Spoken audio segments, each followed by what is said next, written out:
Honorable members, prayers.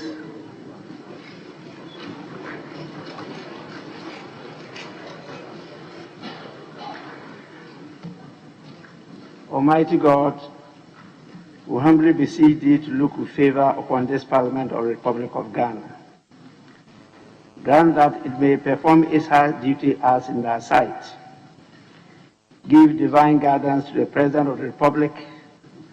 Endow members of Parliament and ministers of state with discernment and vision, integrity and courage, that through the labors of government, this land and people may be well and truly served, and that good purposes for the common human life be realized in our midst. Amen.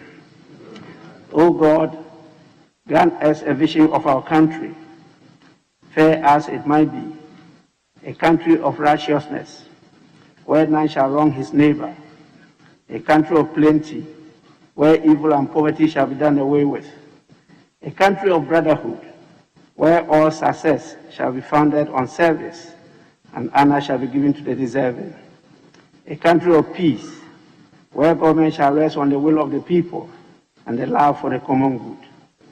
Bless the efforts of those who struggle to make this vision a living reality. Inspire and strengthen our people, that they may give time, thought, and sacrifice to speed the day of the coming beauty of Ghana and Africa. Amen.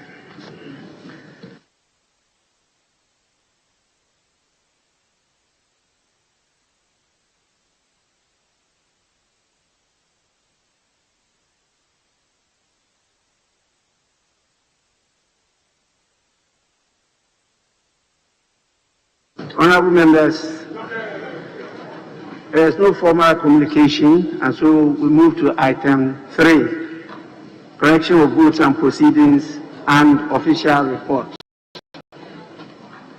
We start with the correction of votes and proceedings of Wednesday, 3rd March 2021.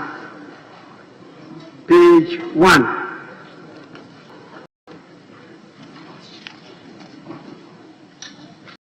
Page 2.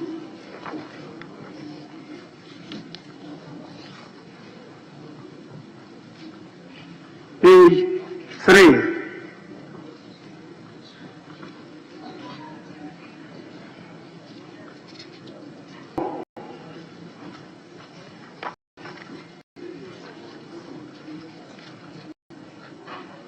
Page 5.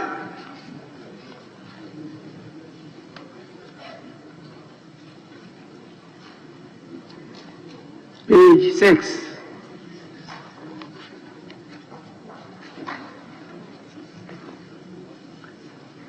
Page 7.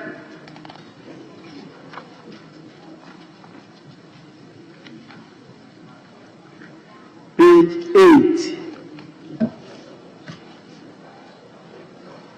Yes, honorable member. Thank you. Right Honorable Speaker. Page 8. Number 7, Chairman Nelson. I was here yesterday, but I'll be marked absent. Page 8, item 4, number 7. 4, number 7, Chairman Nelson. Table office kindly take note.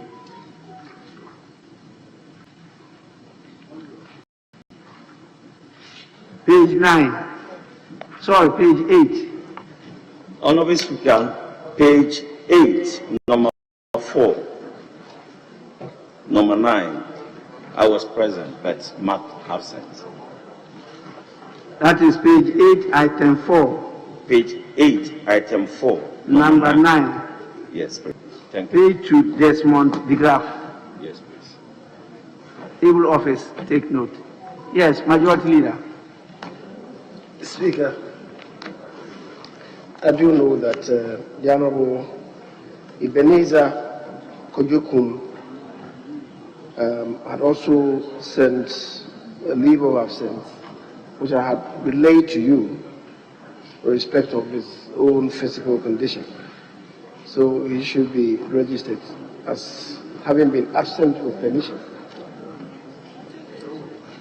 Item 4, number 46.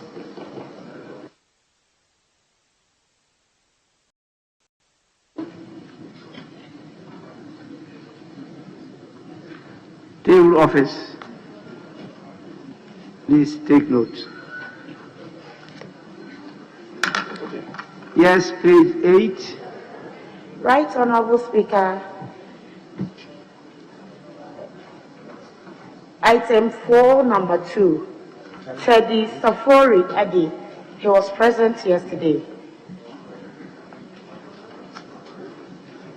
You are taking it back to page 4. Yes, Right Honorable Speaker. Number 2. Yes, sir. Page 4, number 2. Page 8, item 4, number 2. Oh, okay. Page 8, item 4, number 2. Adi, Teddy, Safori. Yes, sir. Thank you. Table office, take note. Still at page 8. Yes, Majority Leader. Mr. Speaker, I'm just going to suggest that the table office have a closer look at those members who have been marked as absent with permission and also absent, because the two together will give 12. The two together will give 12. But yesterday, when we finished the voting, the number who had voted was 265. 265. So it cannot be that 12 people were absent. It cannot be that 12 people were absent. We have 10 people being absent either with permission or without permission. The number should not be more than 10. 265 plus 12. Is that not 275? The Speaker, that will give 277. That will give 277, not 275. 277. On our part, the person who was absent with permission was the Honorable Ebenezer Koduku. What it means is that from the minority side, somebody has been added as having been absent with or without permission, who might have been here and taken part in the voting, which is why I'm saying the clerks of table should look at it again.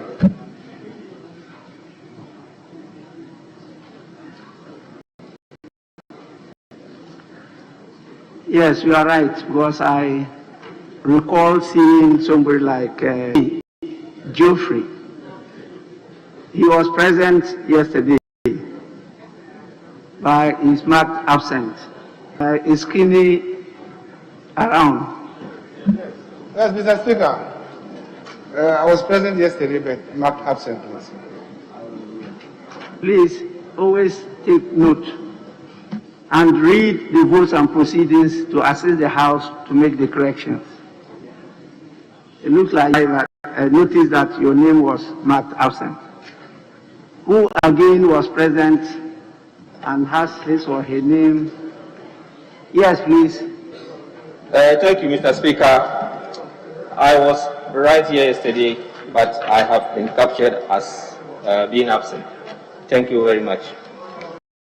Kindly tell us your name. My name is Hamza Adam. Page Number 1. 8. Kumbungu Yes, please. Adam Hamza Doctor. Yes. Okay, thanks so much. Honorable members, page 9.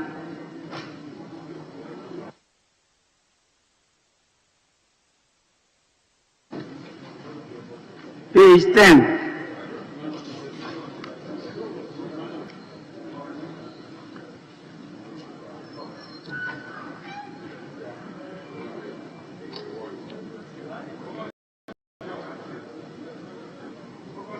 Page 11.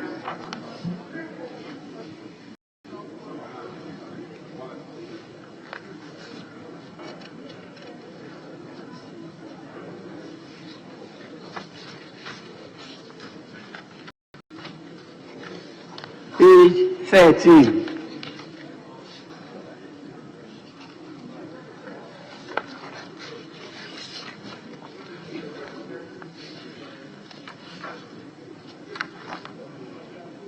Page 14.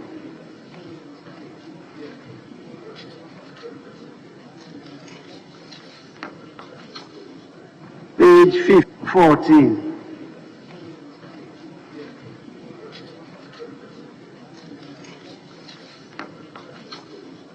Page 15.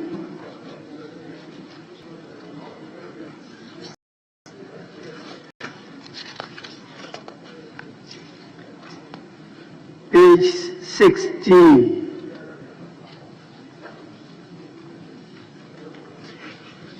Page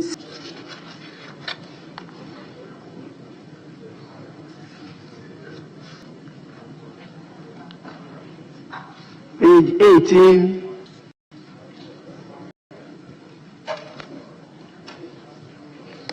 Page 19.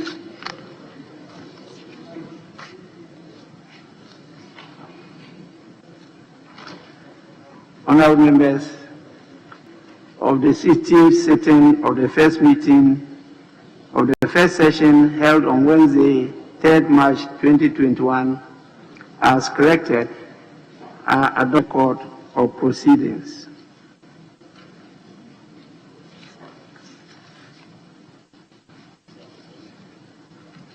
In view of the time constraints, even though I admitted statements, we will not take statements today. So we'll move to at the commencement of public business. Item 5, presentation of papers. The following papers to be presented. A, by the chairman of the committee. There's no report presented today. Thank you.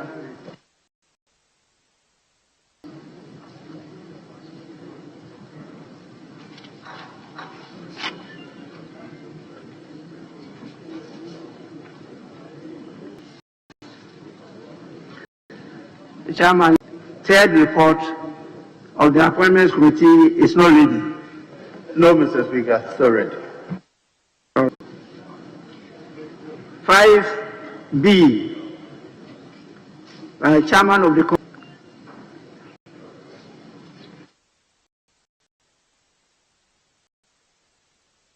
Them now, we were distributing the copies who were present on the floor.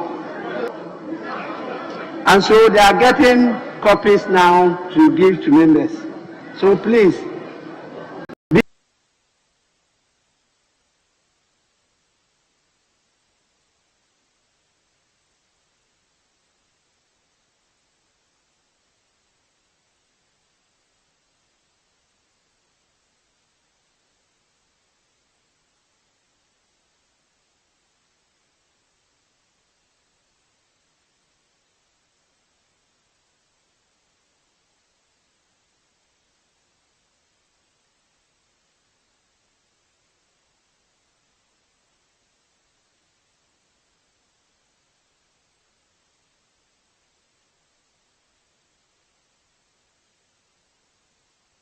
honorable members, since copies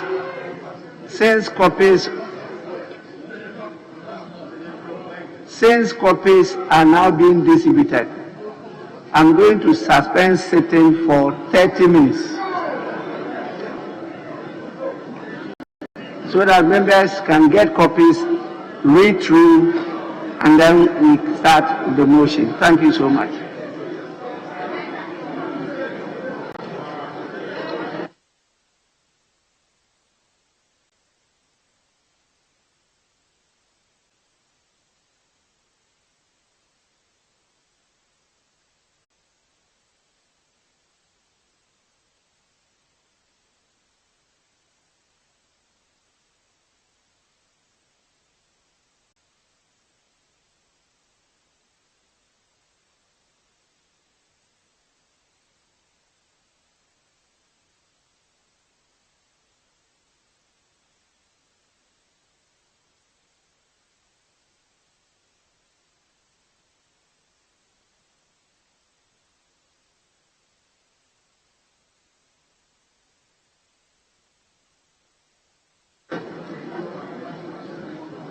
Honorable members,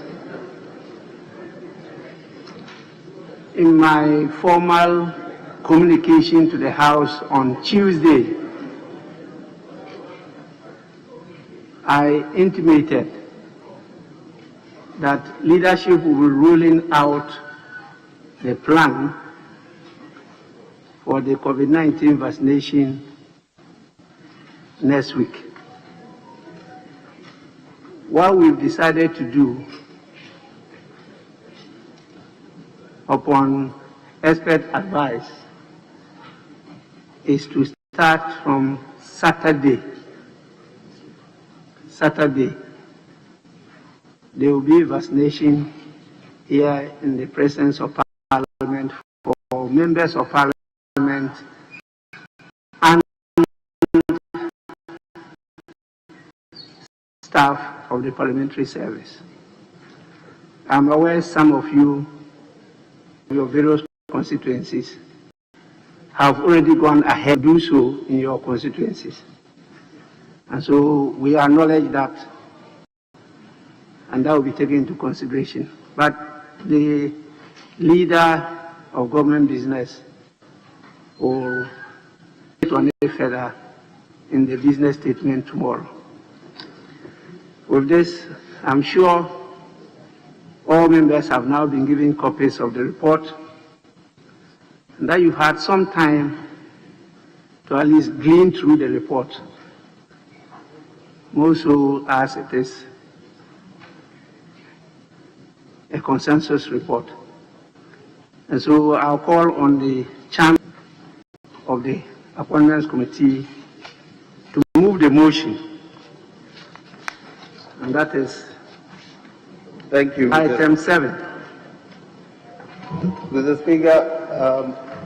All right.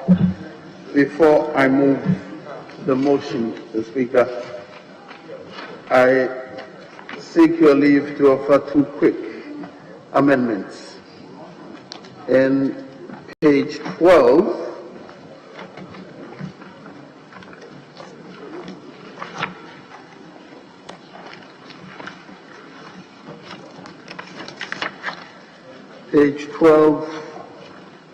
paragraph 5.11, second paragraph. The last date, State Experimental School in Kumasi from 1955-9 to 1965.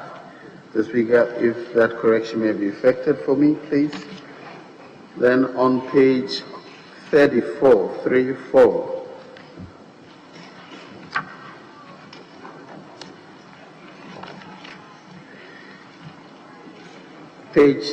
paragraph 7.1.1, line 4.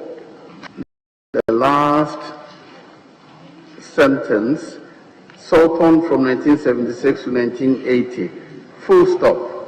Please delete for her O-level.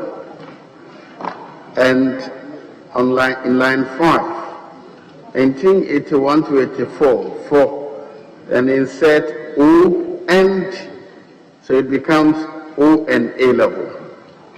So we got the last amendment is on page 63,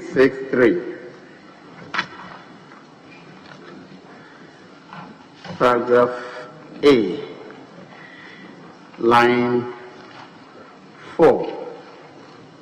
After the comma, the country.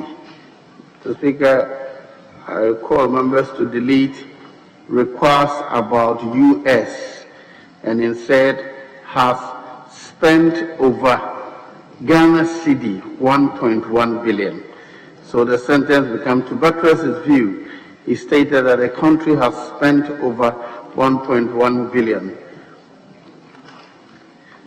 And the last amendment is on the same page, item B, last but one line, a national housing fund. So delete end mortgage finance scheme. You delete end mortgage finance and insert fund. So the sentence will read, and the establishment of a national Housing Fund. Thank you, Mr. Speaker. Mr. Speaker, I rise to move.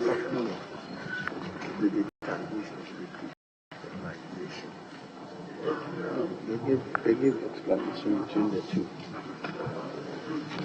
Right.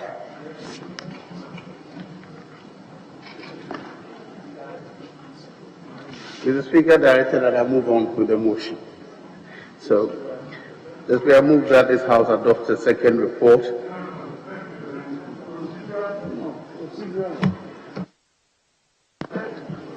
We didn't do the procedural. Very well. Honorable Chairman, I granted you leave and you've done the correction, so please, you may proceed. Very well. The Speaker, I rise to move that this House adopt a report, the second report of the Appointments Committee on the President's nomination for ministerial appointments. And in so doing, Mr. Speaker, I present your committee's report.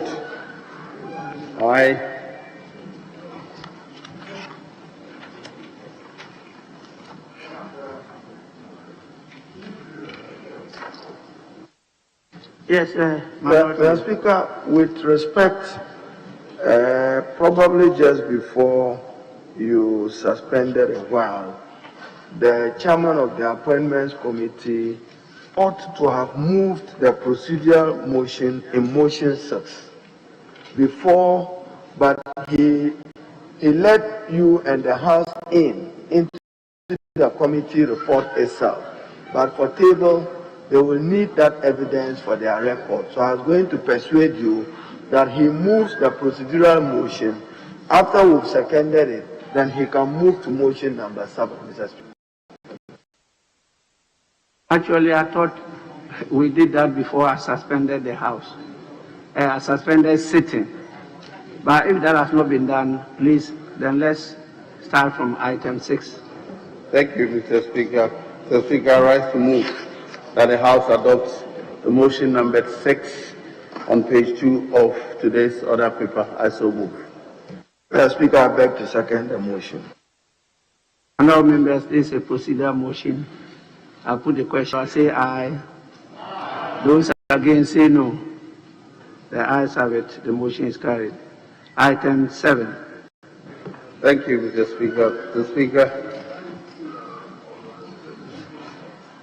I rise to move that the House adopts the second report of the Appointments Committee on the President's nomination for the ministerial appointments. Mr. Speaker, I present your committee's report. I request the Hansard Department to capture the report in its entirety while I make reference to just portions of it and go to the conclusion. Mr. Speaker, this report is in respect of 13 of the 30 nominees that was presented to the House. 16 of the nominees. The first 13 were presented yesterday, and the House adopted the report. The Speaker, this report is in respect of Honorable Kokwa Mamenu, Minister for Health, designate, Mr. Alan Chomatin, Trade and Industry, Yabo Adami, Attorney General and Minister for Justice, designate, Honorable Estela Ousu Ekufo, Communications and Digitization, Honorable Samuel Abdullah Junapo, Lands and Natural Resources, Honorable Kwesi Amokwata, Roads and Highways, Honorable Francis Asenso Boache, Works and Housing, Ku Oforia Siama, Transport, Peter Mewu, Railway Development, Ms. Cecilia Abnada, Power, Sanitation and Water Resources, Mr. Awal Mohammed, Tourism, Arts and Culture, Honorable Ebenezer Kojokum, MP, Chieftaincy in Religious Affairs, Honorable Dr. Kweku Efriye, Environment, Science, Technology and Innovation, Honorable Mustafa Yusuf, Youth and Sports, Honorable Joseph Kujo, Minister of State at the Office of the President, charge of public enterprises. Mr. Speaker, I must point out that At the time we came to consider this nominee, realized that women setting out the ministry did not include this ministry.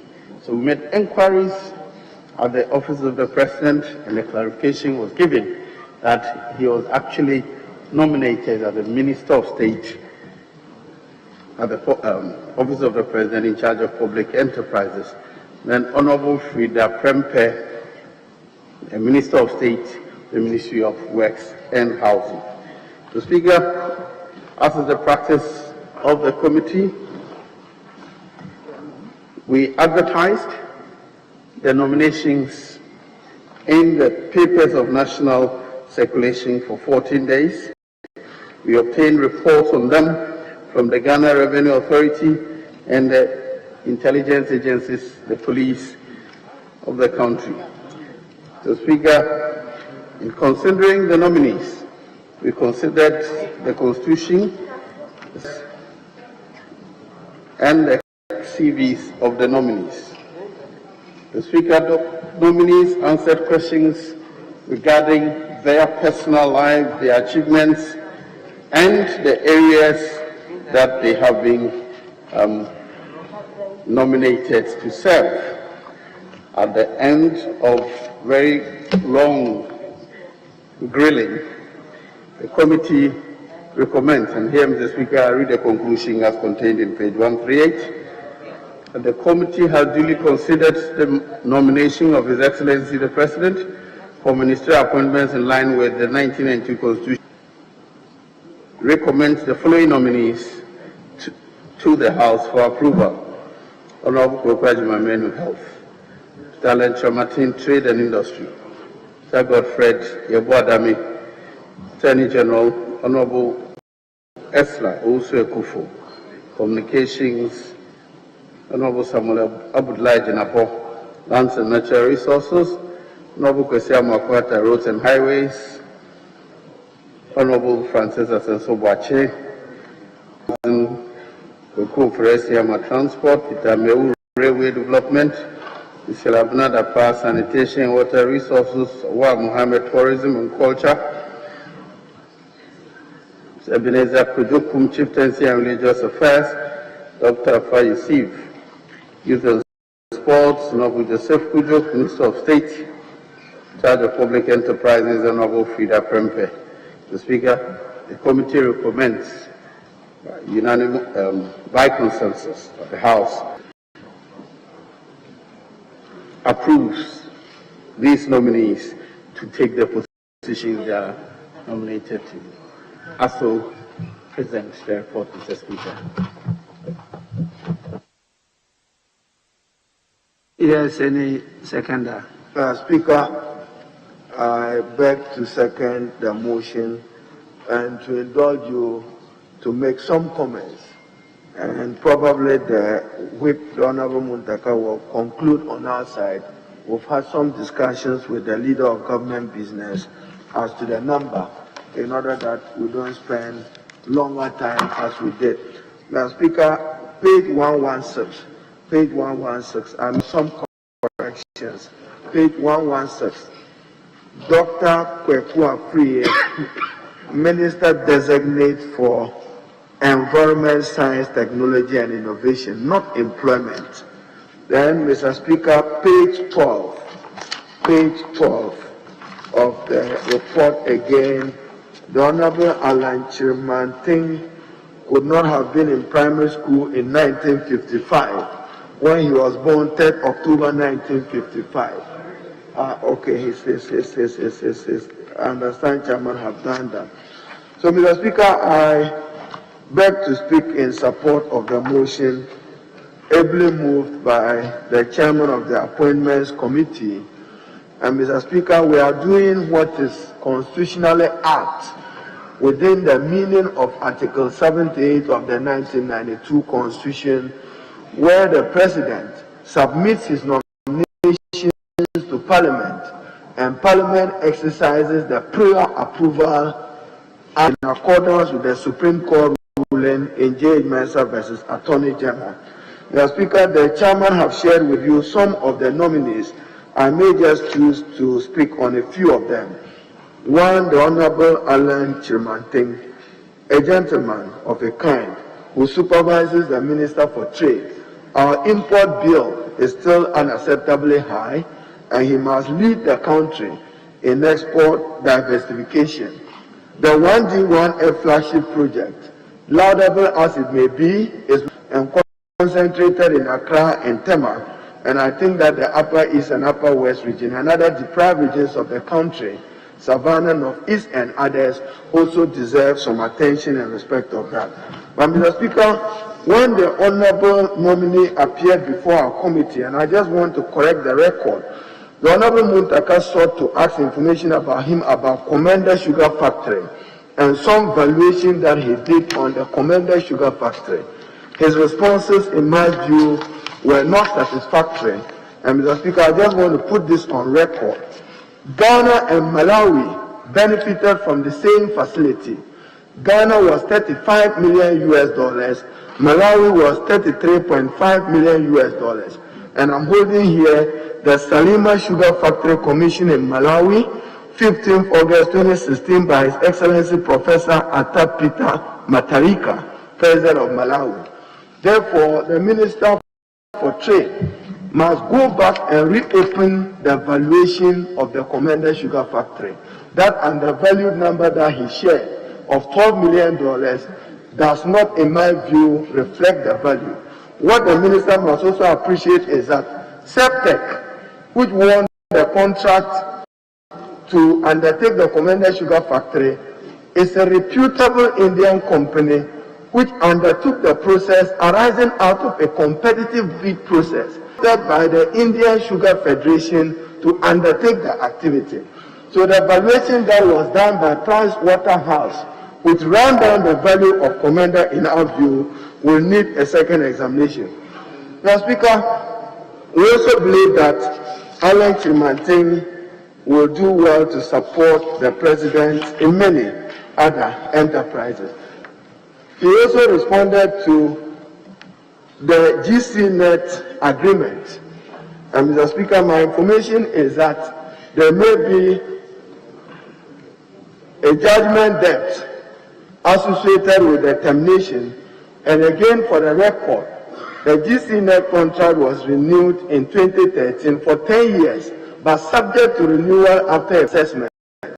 That will not mean that you can terminate the contract earlier than 8. But understand, as he shared with us, that UNIPAN, since it was introduced, have enhanced our revenues.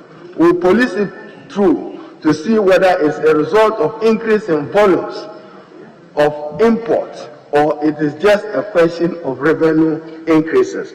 So we do not want this country to be saddled with more judgment debt.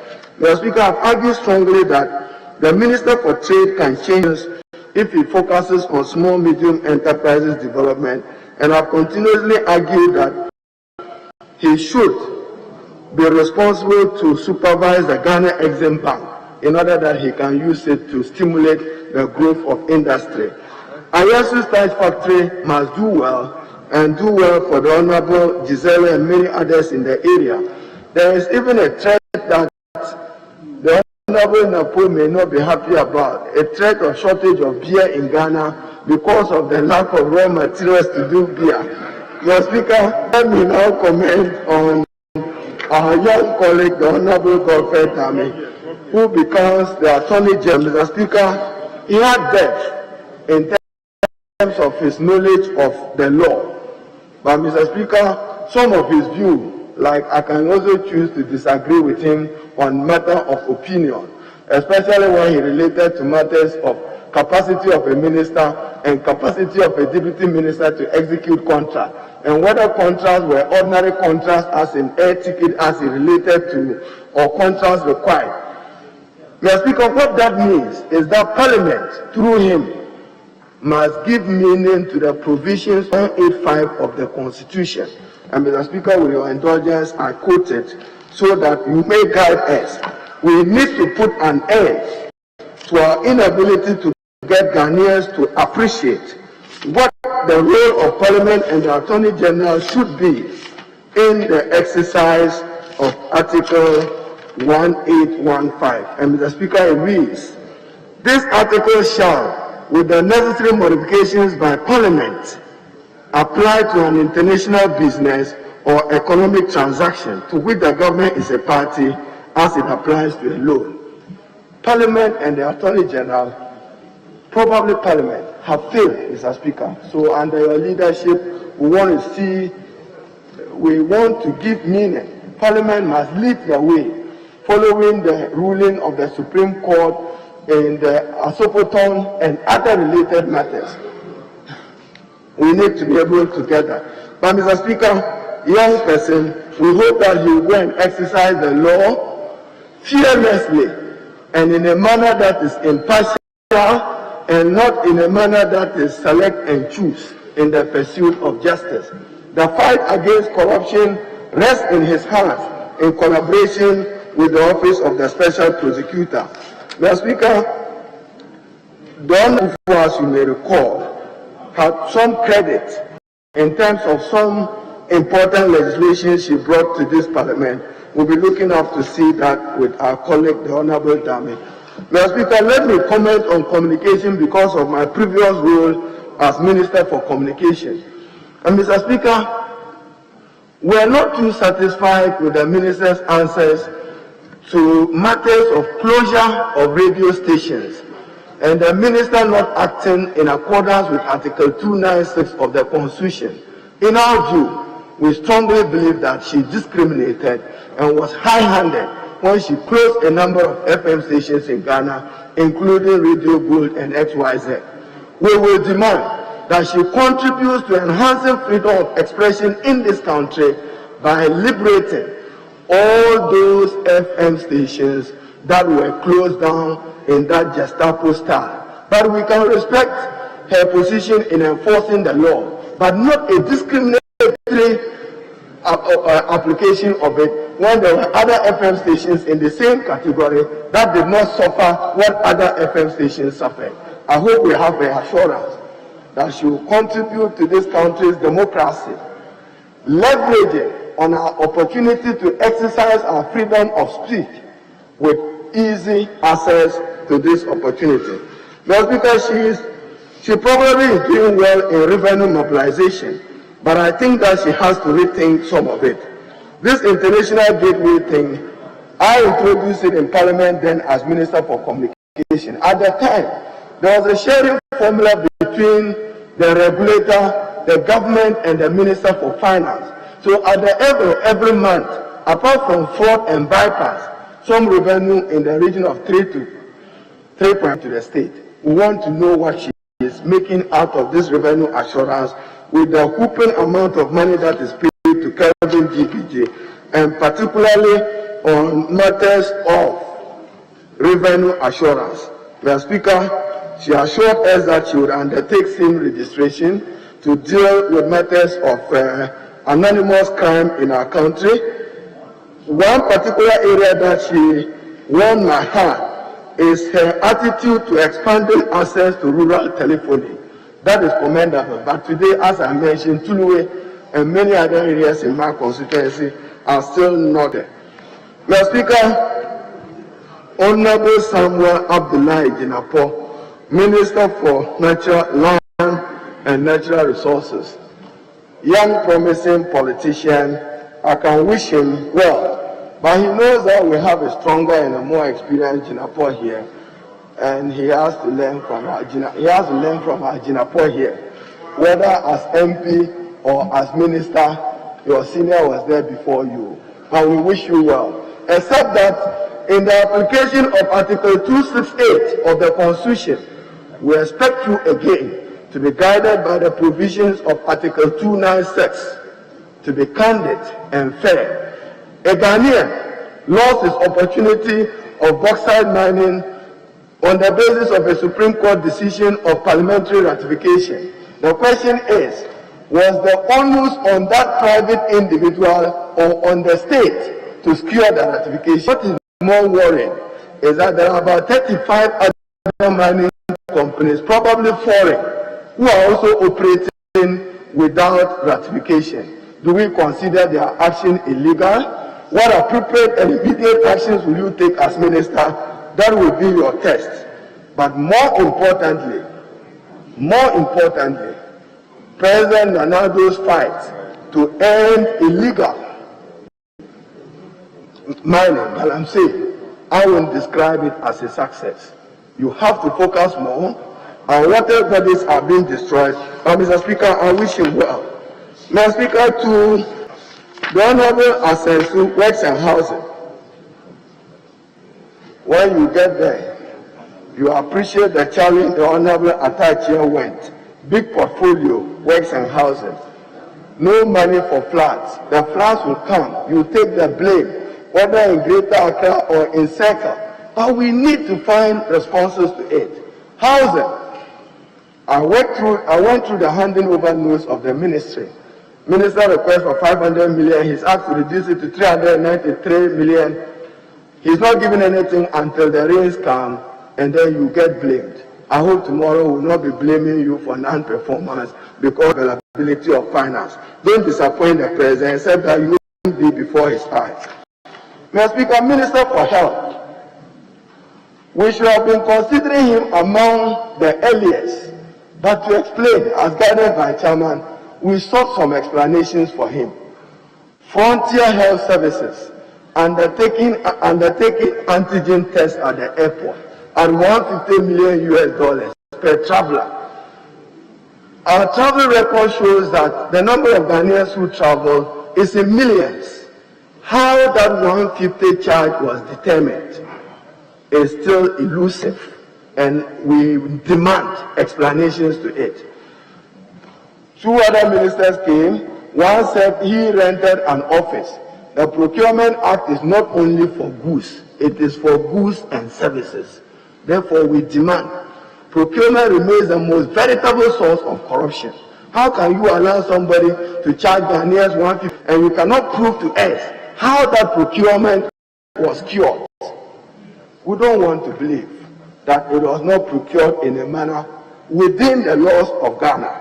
But Mr. Speaker, Minister for Health, he is doing his best. Public health pandemic, COVID, Ghana is doing well. But I reminded him that in Tamale and many other parts of Ghana, there is acute oxygen shortage. He must work at it. Some lives are being lost, but I wish him well. Health infrastructure in the Upper West and Upper East region, the President's promise of 88 district hospitals, whether there is funding for it or not, we will know as we go into budget. Mr. Speaker, Dr. Afriye, good, our honorable colleague, always showing his depth when it comes to his sociology and his psychology. Now he goes to environment. He too must collaborate with lands and forestry to fight the Galamsey fight. Mr. Speaker, to my uncle, the Honorable Minister for Roads, Amakwanta, the roads, every MP here has a bad road. Every constituency here, there is a bad road. You and the President have promised the people of Ghana 2020 year of roads, 2021 year of roads. It's not reflecting in your budget. Must we believe you? We can only wish you well. But we hope that in payment, whether road fund or Ministry of Finance, the contractors are crying that they need your attention, and that much of what should come to them as profit becomes interest on loans they have borrowed. You will have to find a way to be able to pay contractors promptly. And again, during vetting, Mr. Speaker, we demanded some explanations to the PPP contract on the Tema motorway. I know that Parliament has passed and the President has assented to it. I want to believe that within the context of that law, we have disputed some of the numbers of the figure increasing from $470 million to 580. You explained yesterday that contingencies accounted for some about $115. But what it is that probably you may have to reopen the process competitively so that Ghana will get value for money within the context of the new PPP Act. Bunker Inland Port for our colleague, the Minister for Transport. He too must try. I'm sure His Royal Highness the Otumfuo must be particularly happy. I know Parliament approved some agreement, but Bonkra in the last 20 years remains promise. We need that inland port for our purposes. Mr. Speaker, let me be concluded by sending a strong message to His Excellency the President that we on this side, when he wrote to you on 21st January 2021, he said central government, ministry, name. Then when you come to item 29 of the President's letter, public enterprises, ministry. Mr. Speaker, my searches at the Assembly Press, I did not come across any executive instrument establishing the Ministry of Public Enterprises. The majority leader, through the chairman, the letter must work. You see, central government ministry. He said it. I didn't say sign. He must act in accordance with law. So if he wants a minister of state, say so. But if he says Ministry of Public Enterprises, then create an executive instrument. Abba said that you corrected it only when we drew your attention to it. We have nothing against. We have to draw the present time to fidelity of the law. And Mr. Speaker, that ministry, public enterprises, is a duplication and a cause of bureaucratic conflict. What is public enterprise? Ministry of Energy is a public enterprise. Ministry of Transport is a public enterprise. The Ghana Highway Authority is a public enterprise. So when you say I'm creating a new nebulous Ministry of Public Enterprise, we are cautioning. Like Mr. Speaker, Ministry of Works and Housing, my colleague from Yamfu, the Honorable Frida, Minister of State, Minister of Works and Housing. So who is in charge? Who is in control? We don't want those bureaucratic conflicts. So Mr. Speaker, largely to our colleague who left the Ministry for Energy, Honorable Amewu, he answered questions. On the energy sector, he's probably done his best, but there's a major outstanding issue. He may not resolve it, but the incoming Minister for Energy, if he gets sworn in, the Speaker must look into it. Where is the PDS money? Where is the PDS money? Some money accrued to PDS is in an escrow account, unaccounted for. He couldn't provide answers for it. He couldn't. The minister, he couldn't. So you all locate a contract and you tell the people of Ghana that for fraudulent reasons. Now who calls them? Who failed to do due diligence for Ghana to lose a $190 million? But more importantly, an opportunity of privatization. Mr. Speaker, Honorable Kum, I keep telling him that in Dagbani, I don't find his name pleasant at all because Kum means death. But he went to the Ministry for Culture and Chieftaincy. I trust that he's a very sober person. He must be listening and he should try to contribute to end some of the chieftaincy this country. So, Mr. Speaker, generally, I cannot end without recognizing the Honorable Mustafa Yusuf. I was in Limbinsi Wale last week. He is one of the young enterprising persons emerging from that area who goes to youth and sports. Don't abandon youth development. Don't abandon the institutions that will equip our youth with a sense of patriotism and nationalism. Soccer, football, is now a good enterprise for many. And we urge you on and we encourage you to do your utmost best in making sure that the flag of Ghana flies high internationally. To Ms. Cecilia Abunadapa, sanitation and water, I can only remind her well about the Tamale water project and the acute water shortages in Tamale. But she too is making some commitments to the pursuit of the sustainable development goals on water and efforts she has done in the last few days. To my Speaker, Speaker, I think I should be ending here for other colleagues to contribute to the debate. I thank you very much, and I trust that these ministers will go and contribute for us to be able to measure the success of the second term. Nana Adu Dankwa. I thank you, Mr. Speaker.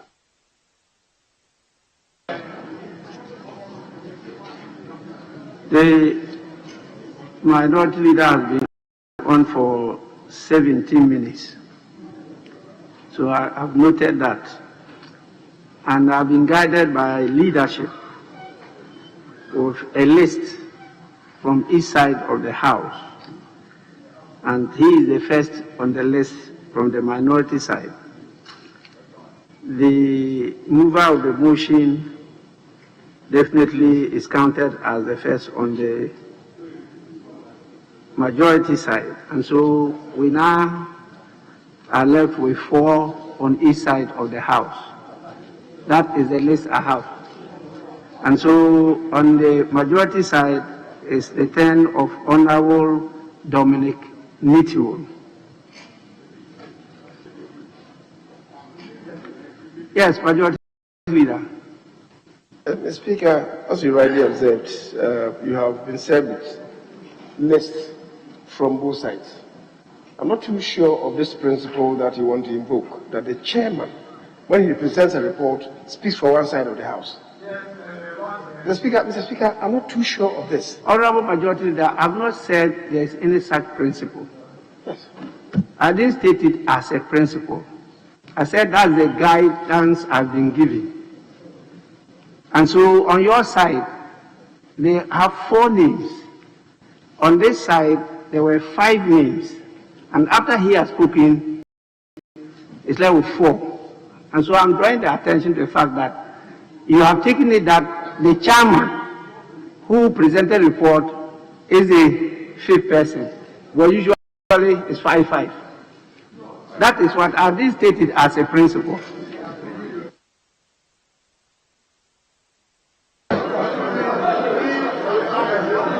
Doesn't include. Mr. Speaker, with respect, this is something that we must be to establish. No chairman has ever been counted to have spoken for any side. That's the issue. That is the issue. Mr. Speaker, the president to end for us. Honorable Majority Leader, I said there is no such issue. There is no such issue, and I will raise it as an issue. Okay. It's the list that they gave me that I'm drawing your attention.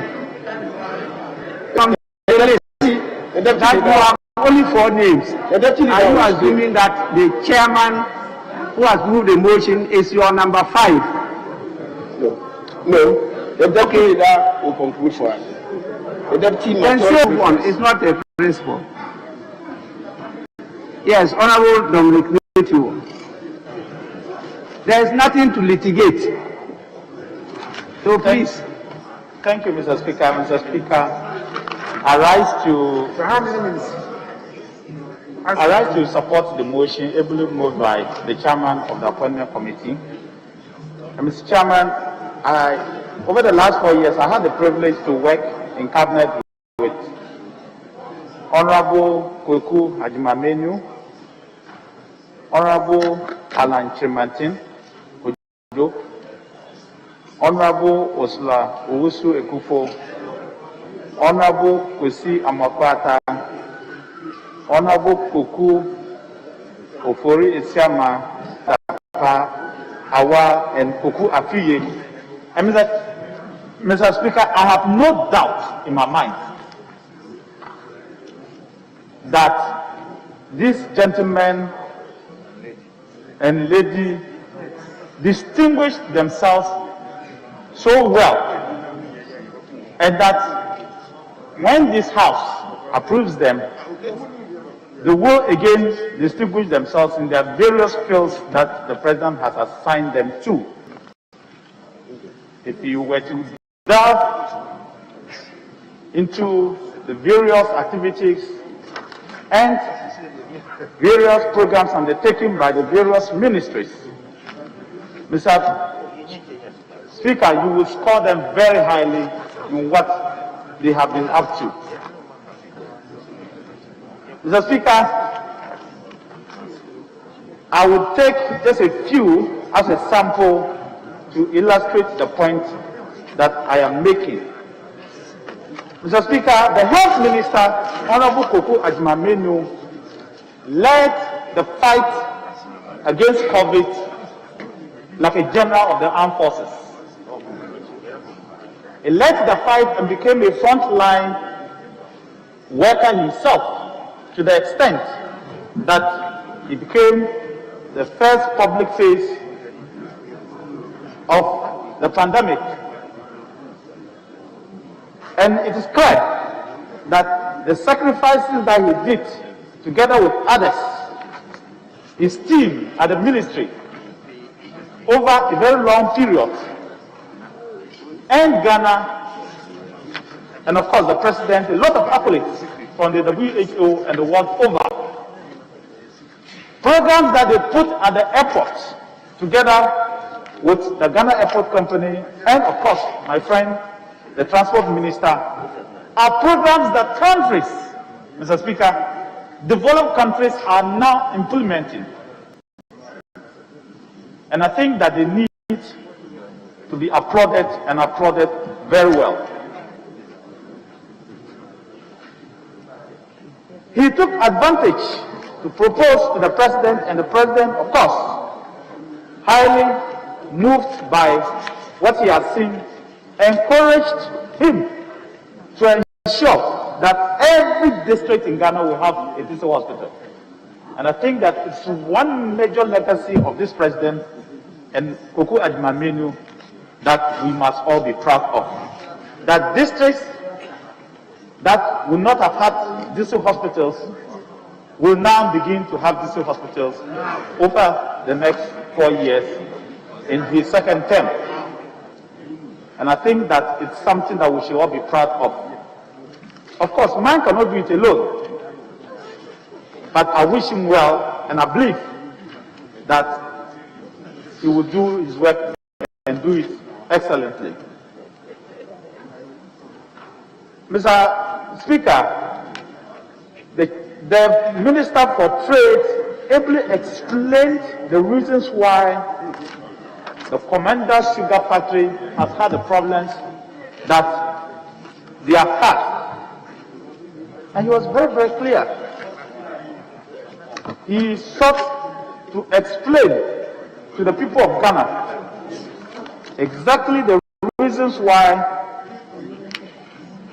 that factory has had the problems that they have had. And he said, and I quote from page 19 of the report, the nominee explained that the factory was not working because in critical parts of the factory, such as the crushing plant and the vertical and horizontal that had not been installed prior to the commissioning in March 2016. It's very, very clear that if you don't install a crushing plant in the sugar factory, you would have as well not have established it, because you will not be able to produce fish, which we will all need. And the nominee made it very, very clear. And so I think he needs our support, as he has stated, to continue with the program that he has started to revitalize that very important factory. And not just that. And I'm happy he's also making plans to have the raw material for that particular factory. I think he needs our support rather than trying to point some holes into the program that he has. And I'm happy that the minority leader picked up that particular issue as one area that we should look at as a country. Because, Mr. Speaker, the import of sugar is taking a lot of toll on our foreign exchange. When we have areas that we can easily produce sugar, from Savulubu to Salaga to the valleys around Eastern region are areas that we can produce a lot of sugar apart from Commander. And I think the minister should work with private enterprise to ensure that we do that and do it well. But I'm very excited, Mr. Speaker, that the President has chosen to trust some of the ministers with very young and exciting young men. Very exciting, dynamic young men that he will want to trust to move the country forward. And one of those young men is put in charge of the housing sector, the Minister Designate for Works and Housing, Honorable Francis Asensu-Boakye. And just to point out to one very important thing he stated, which is how he intends to address the housing deficit. And he paints an alarming picture that we are producing 40,000 housing units per annum, when in fact, as always stated by his predecessor, we need 200,000 housing units per annum. Mr. Speaker, the prime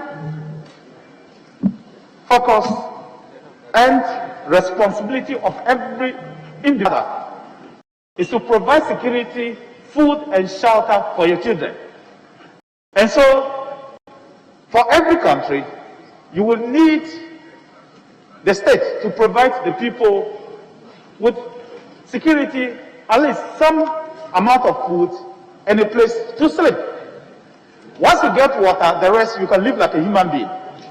But Mr. Speaker, if we need a minimum of 200,000 houses per year, and today we are producing 40,000 houses per year, I think, Mr. Speaker, as a house, we need to take up that challenge and encourage the minister to bring out innovative ways. We know, Mr. Speaker, that there is no money. Money is not limited in this country. We lack the resources to be able to do. But he has to bring out very innovative ways to ensure that at least we can get our houses. One way, which he stated and I would like to highlight, which I think is good, is for us to change our mindset. In most developed countries, steel works forms part in the housing construction. But in Ghana here, Mr. Speaker, we still demand and appreciate only block and mortar. People use 6 months to build 30, 40, 50-story houses.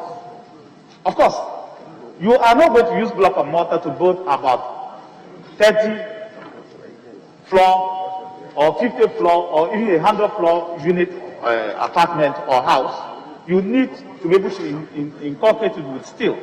But in Ghana, we are still dealing with steel. We're still dealing with block and we must block and mortar. We should be able to, the minister should be able to move the country away from depending on only block and mortar and introducing the concept of steel so that we can easily produce houses in abundance for our people. My friend Samuel Abu Jinapor, who is being sent to go and deal with the lands and natural resources of our country, has a huge responsibility, Mr. Speaker. And I'm happy that he starts from a very important and a very pertinent issue that is very prevalent in the very region he comes from. A ban on rosewood export and the deforestation that is consuming our country. And I'm happy he says that he is going to concentrate on enforcement and intensify, he uses the word, I will intensify enforcement of the Direct Forestry Commission to conduct an audit of species and continue to implement existing plantation schemes to help sustain the rosewood plantations that we have in Ghana. The problem is even worse when young men and women and our people begin to fell not just rosewood, but shea trees. Mr. Minister, I've seen pictures from the Upper East and Upper West, while our people are felling not just rosewood, but this time shea trees. It is the biggest danger to our survival as a people. When I was growing up, Mr. Speaker, you dare not fell the economic trees. It was a crime and you will be punished if you fell trees like shea trees and dawa trees and all the other trees. But today, we are felling shea trees to produce charcoal. And I think that the minister believes that you tackle that. And of course, Mr. Minister, find a way of encouraging Forest Commission to make Accra green again. Let the people of Ghana plant 1 tree per house on our days like 1st July or 5th March or any of the holidays. Let people plant trees. It happens everywhere. In Israel, one thing people will do on their holidays is to plant a tree and nurse it. And I believe that if that concept, if you're able to start that concept, we'll be producing 10 million trees every year, Mr. Speaker. But Mr. Speaker, these are very competent nominees. I had the opportunity to watch each and every one, except on my travels, because I took the opportunity to watch each and every one. And I can say that they distinguish themselves. The young AG distinguished himself, and every one of them distinguished themselves to the extent that I was wondering whether they would have been vetted in the first place. But of course, that is what we need as a country. That is what the country has said. That is democracy. And the people must subject the nominees to a vetting process to ascertain whether they are competent or not competent. And I'm very, very happy that they adjusted themselves to that process and they are proving their worth.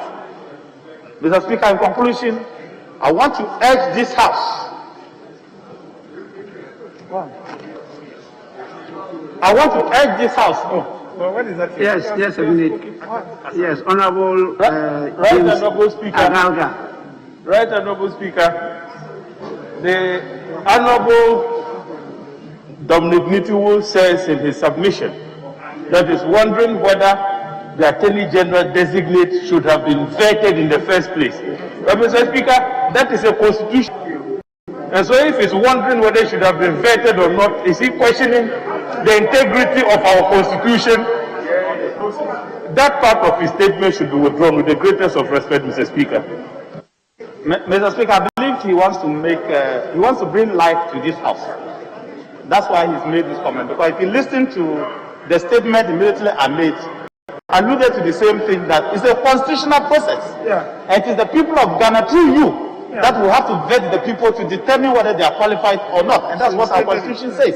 And that's exactly what I said. And so I just believe you want to breathe life into us. So it's okay.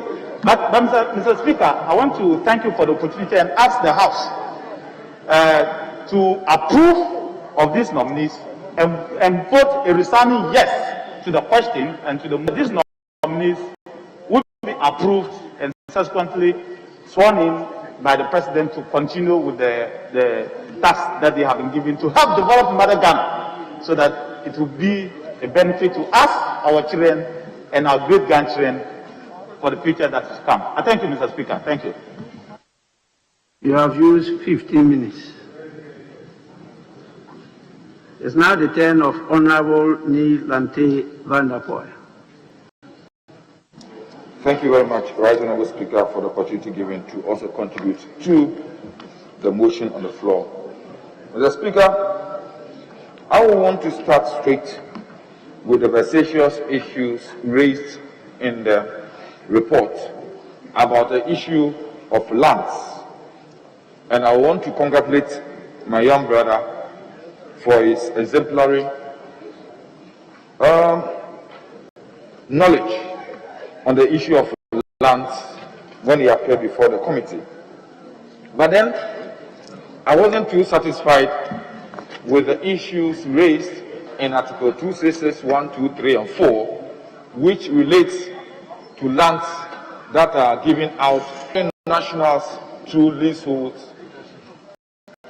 and say that if, for example, an embassy or a high commission, as it has been the case between the Osun Traditional Council and the Nigerian High Commission, is giving a land for a residential purpose, and then tomorrow they decide to commercialize that land and make money out of it, as we see around the Ringway Estate here, the British High Commission, the Tesa Gardens, and the rest, the indigenous people and the alluvial owners of that property lose out. And the honorable nominee agreed with me that this is something that he will pursue aggressively to make sure that the people of Accra who are persistently talking about these things are given what they are deserving. I also want to touch on the issue of sand winning and say that this was an issue that the honorable nominee also expressed grave concern about. If you look at the devastation of our environment and ecology, it's very difficult for us to say that because we need houses to stay in, we do not really care where we get the sand from. Today, erosion and also tidal waves are virtually hammering our coastline. And as such, if we don't control the issue of sand winning in the name of building places for ourselves, very soon, one of these days, God forbid, what is happening in other countries will touch us. We cannot continue using money to say we are building sea defense walls. That is very expensive, and our economy may not be able to sustain that. But we could take measures to prevent people from devastating our shores, our coastline, and making sure we secure those and prevent unbridled sand winning. Also from the rural areas, our agricultural lands are also being rampaged in the name of sand winning. If you go to the Gas South area, Gan West, Weja Dawik, all these places, the number of trucks you see every day just cutting sand and destroying our soil cover is very, very worrying. And so I will urge that assurances he has given us that aggressively he will look at these issues together with the Minister of Environment, Science and Technology Innovation, they will be able to address this problem for us. The other nominee that I want to touch on has to do with the Minister for Environment, Science, Technology and Innovation. And right, Honourable Speaker, I was able to draw his attention through a video clip that shows how dangerous it is today with the exploitation of e-waste, especially in my constituency. The lives of thousands of children is endangered because the desire to be able to make money from e-waste has overtaken the dangers that it poses to humanity and the people who live within the area. And I hope that the Honourable Minister himself, who is a health specialist, will make good his promise to wage an aggressive war on the exploitation of especially our youth in e-waste, and also be able to encourage government to find innovative ways of managing e-waste. Because the dumping of certain things on our land pose a threat to our very being. The danger of those things to our bodies and our system cannot be underestimated.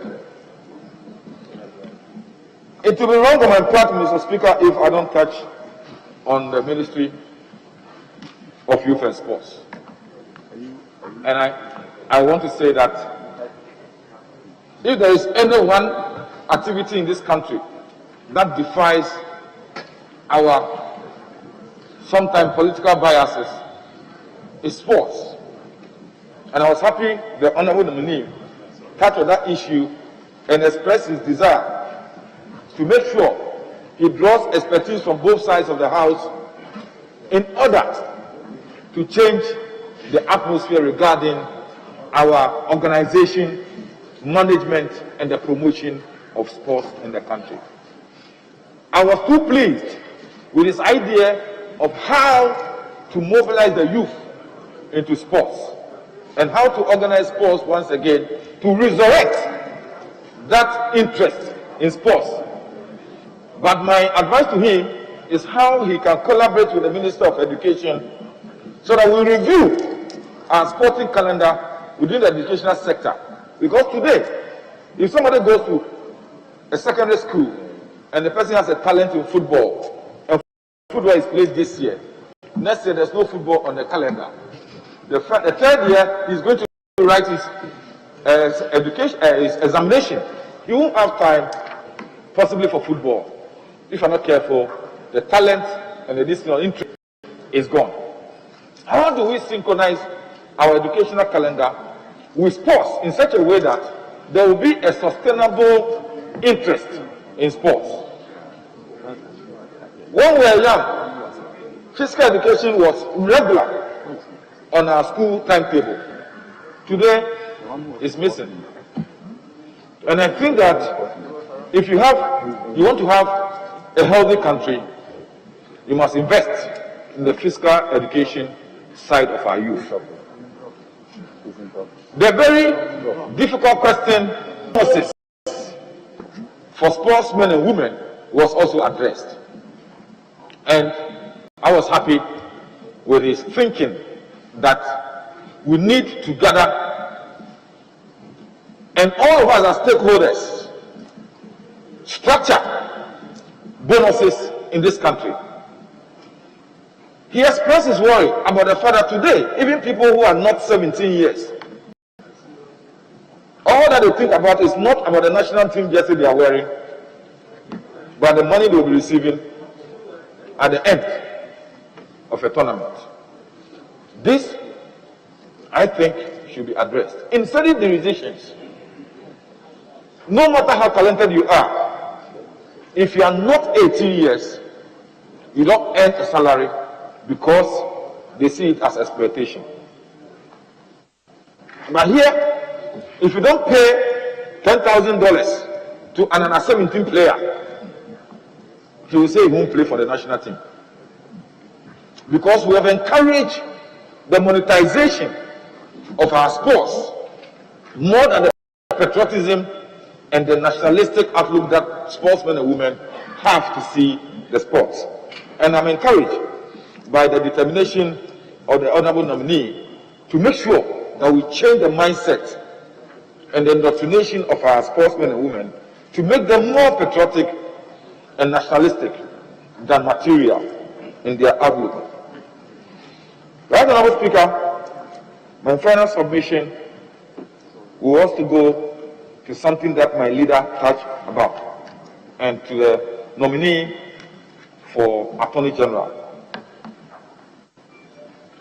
Standing here, I've said that if we think that power also means squeezing an opponent, then we make a mistake. Because power is fleeting. And as such, we must be fair and firm with issues of law and order. And I hope that the Honourable Minister designate or nominee, the assurances he's giving us will be something that we hold in high esteem and expectation, that as he has promised, he will make sure that the law will be no respecter of persons and would make sure that everybody will be given the desired respect in the face of the law.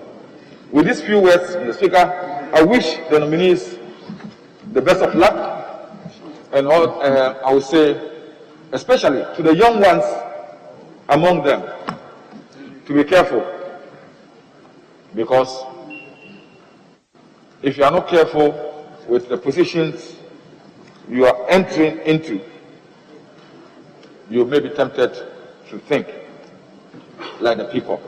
It's my best of advice. Thank you, Right Honourable Speaker.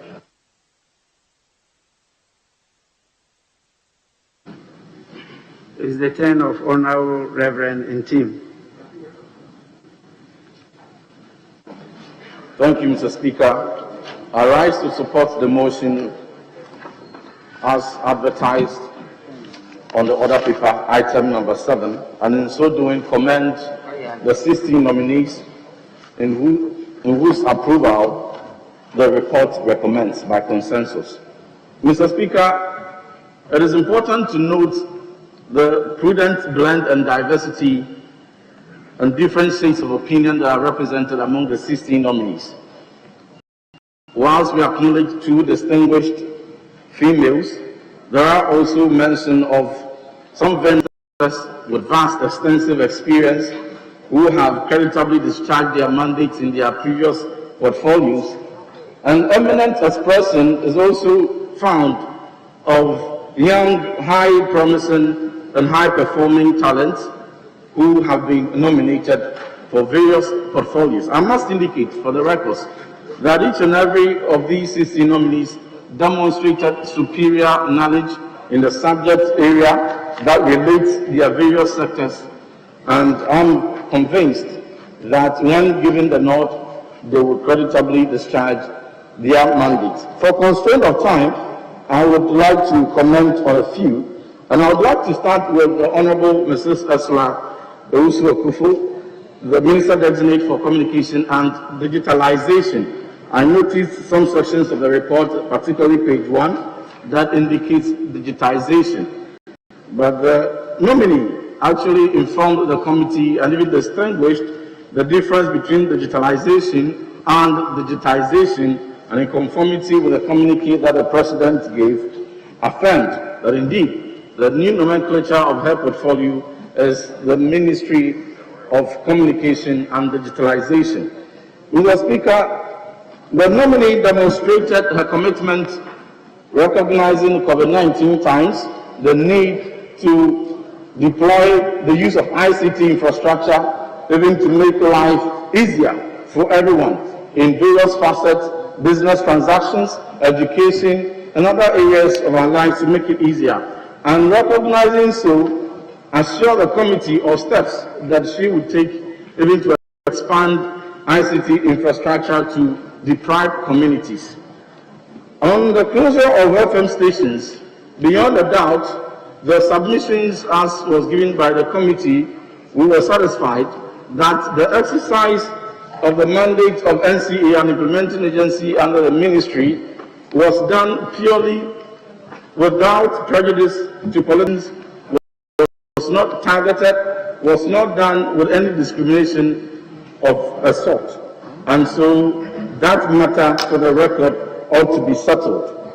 On the international traffic management, as reference can be made to the page 38 of the report, the procurement process between the government of Ghana and County GVG was done above board, and the nominee indeed demonstrated to us. PPA was approved the process, the Ministry of Finance approved the process, and all the process leading to the procurement above board. The interesting benefit even to the nation, as the paragraph concludes in page 38, is that the nominee also added that the common plan of the GVG resulted in the cost saving of $1.1 million monthly to the government against previous arrangements. And these, the leadership provided by the minister in this particular transaction ought to be commended.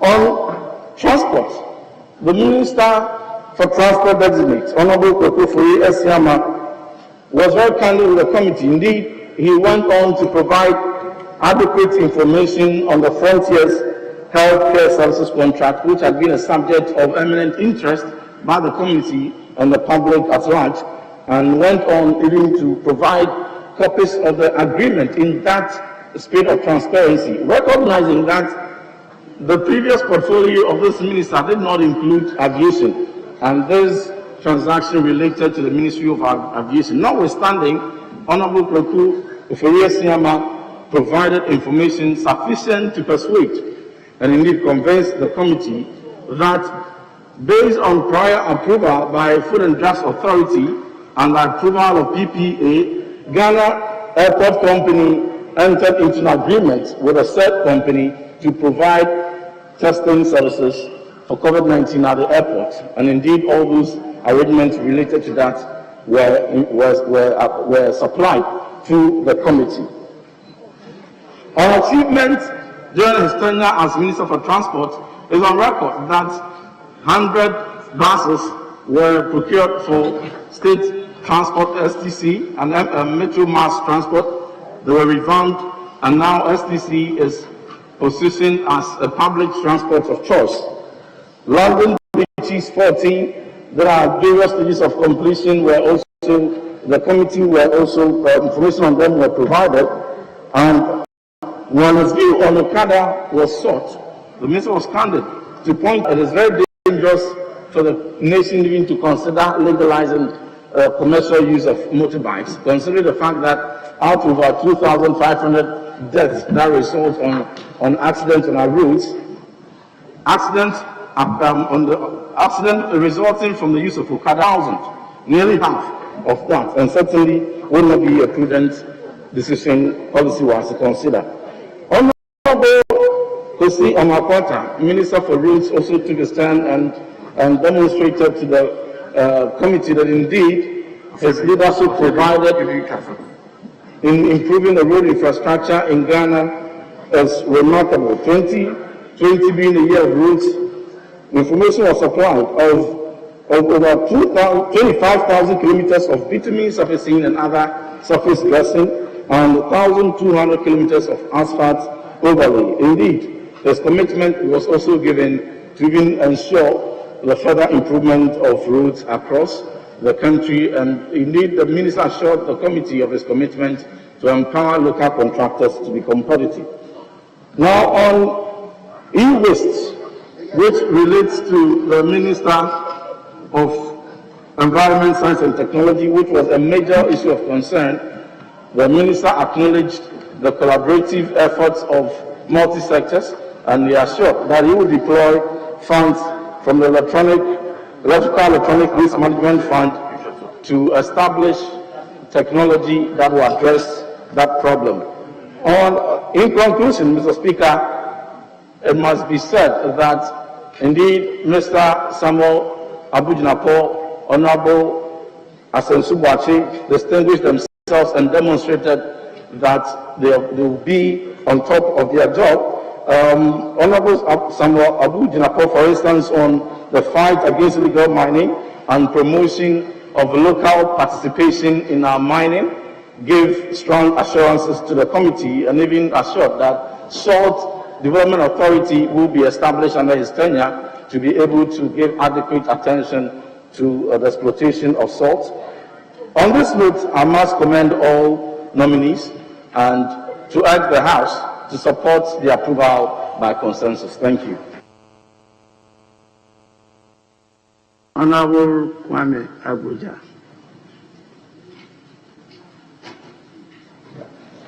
Right, Honorable Speaker, I thank you for the opportunity to speak in support of the report of the Appointment Committee and also congratulate our colleagues who have been nominated to the various ministerial portfolios. Mr. Speaker, indeed, the numbers are a lot, so I would skip some of them and just deal with a very few. Mr. Speaker, I will start with the Honorable Kwesi Amakwata, a very fine gentleman, will always soothe you whenever you present the conditions of the disastrous roads in your constituency to him, but you can be assured by the time you leave him that very little will be done about the things you present to him, because there's no budget line for which he would expend. But he continues to be a very fine gentleman, and we appreciate what he does. Mr. Speaker, I will go straight to a point raised by Honorable the Minority Leader. Mr. Speaker, that is to do with the Accra-Temamoto Way. Mr. Speaker, it is a considered view of our side that what the ministry did in terms of stopping the PPP process and engaging in a sole source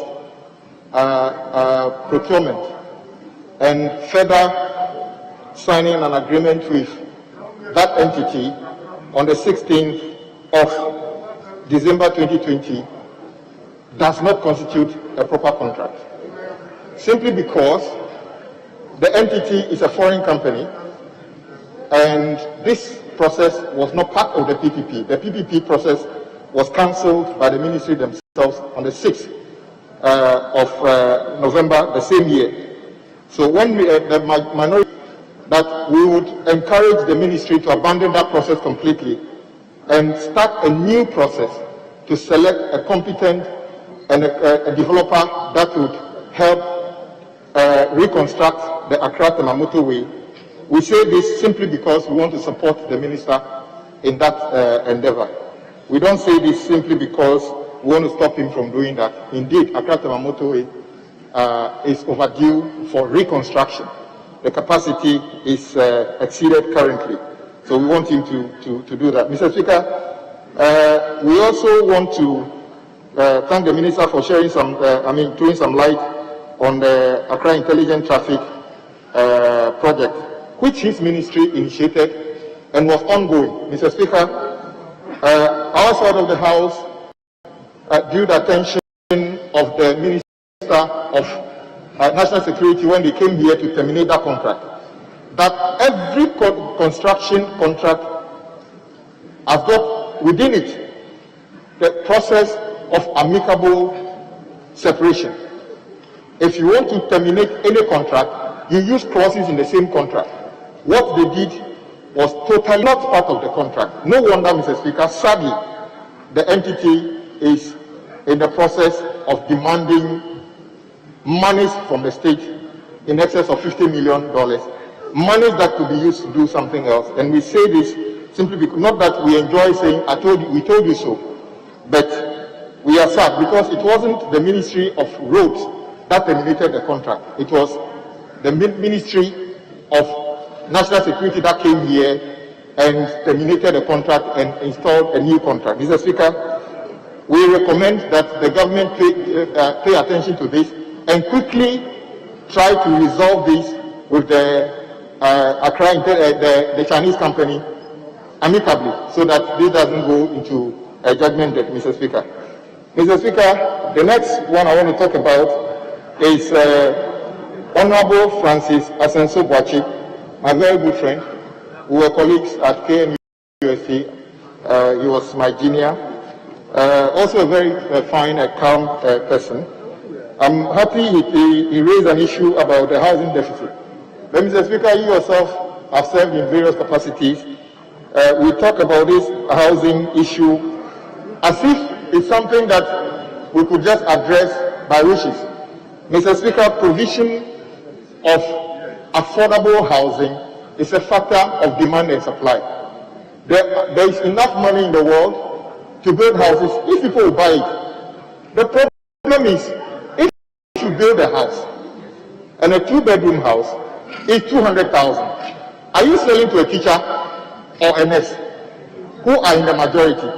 So, Mr. Speaker, those who don't need houses are the same people who keep buying new houses that come onto the market. That is why you see many houses empty, because the people who own those houses don't need them, and people who need those houses can't afford them, and the rents are too high. So, Mr. Speaker, it is heartwarming for the incoming minister to raise an issue about this. Though he did not expatiate on it, apart from saying that there's going to be the establishment of a housing authority, we look forward to see how that in itself would address the situation. Speaker, we are all aware that that ministry suffered a lot when our colleague, Honorable Atachian, was there. There were times that we had flooding, and he assured us that that was the last flooding we were going to have in Accra. When we pointed out to him that the problem was the size of an elephant, and then the monies that needed to be to use, which was in the budget, was like a mouse. So there was no way we were going to address that. Honorable Asenso is now going to be able to find or convince government to put the necessary resources into the budget for your ministry to be able to address that, or maybe find money somewhere. Mr. Speaker, the next one I want to talk about is the Ministry of Transport. Mr. Speaker, our colleague, who is very familiar, some of us say that he's one of the ministers who is not a member of Parliament, but frequent Parliament a lot.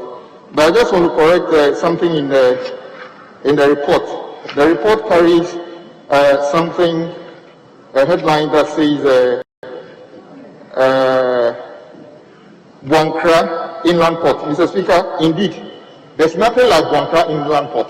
What we have is Buankra Integrated Terminal, because PNDC Law 160 suggests that only GPHA can build and operate ports in this country. For that reason, whatever you build anything elsewhere, once it's not GPHA, you can't call it a port, you can call it anything else. So Buankra is an integrated terminal. Mr. Speaker, the biggest problem I see facing the minister currently is the depleted fleet of Metromass. Yes, indeed, the STC is now quite vibrant. But indeed, STC started making profit before 2016, as a matter of fact. But the new administration have built on it and are able to buy buses without coming to this house, and we think that is a good thing. Mr. Speaker, the next one I want to talk about is with regard to the Railway Ministry, of which my own brother, Honorable Amewu, is coming there. I want to commend the former Minister of Railway, our colleague, who did a lot of work to continue the projects such as the Tema Akosombo 10th Tema Mpakadam project, which is ongoing currently. The only thing I want to encourage the new minister is that that project terminates at Mpakadan. The goods are supposed to be moved from Tema Port, not to Mpakadan. That's not the destination. But there's no current project that tells us where the goods go beyond Mpakadan. So now that he's coming, we want to see where the next phase of the project would be. Mr. Speaker, railway is a capital intensive project. It did suggest that you find innovative ways of looking for new investment into that. We welcome that and we support him in doing those things. Mr. Speaker, with these few words, I want to commend the rest of our colleagues who have been nominated. I can't stop without commending our colleague, Honorable Esla Owusu. In the past, I used to complain a lot about telephone connectivity in my constituency. The last time she brought a loan agreement to the house, and then almost every village which hasn't got enough connectivity has been captured, and I thank her very much for that. The project is yet to start, but I'm sure once it is implemented, that will address the problem. So I thank everybody, all of them, and wish them well in their various portfolios. Thank you very much for the opportunity.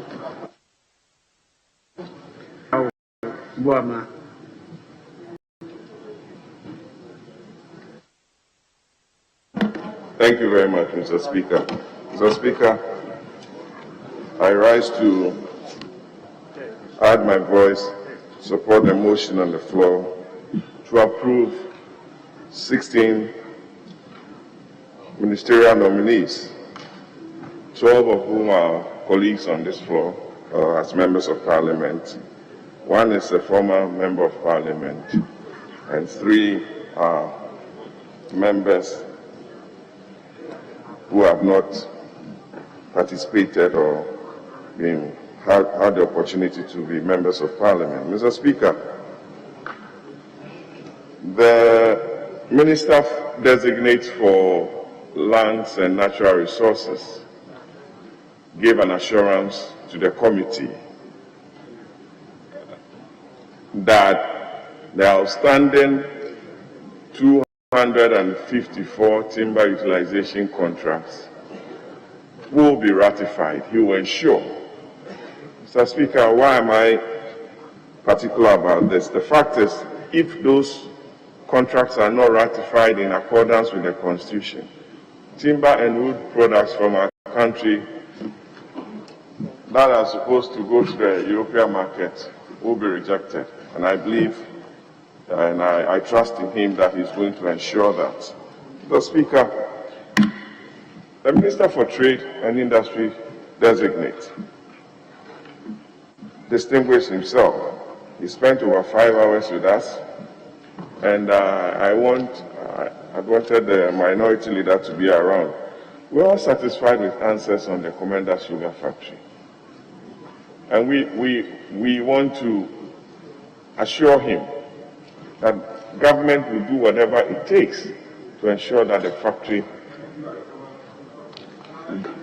that because it's in the report, he gave us that assurance that government will do whatever it takes to ensure that the factory comes on stream. Mr. Speaker, the Attorney General designate, Mr. Speaker, small in size, big in brain, spent over 6.5 hours with us and made a very clear, gave us a clear understanding of what the mandate agreement and that was.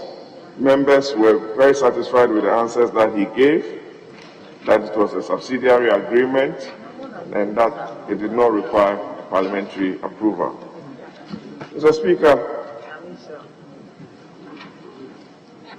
Honorable Cecilia Abnadapa, I worked under her for close to 3 years. And with the support of the President, government was able to invest close to $500 million in the water subsector. Tamale Water, $200 and some dollars. Upper East Water Supply System, $38 million. Wenchi Water, 32 million euros. The Aqua Africa Water Supply, another $30 million. Techiman is coming on stream, 100 million. Wenchi, 183 million.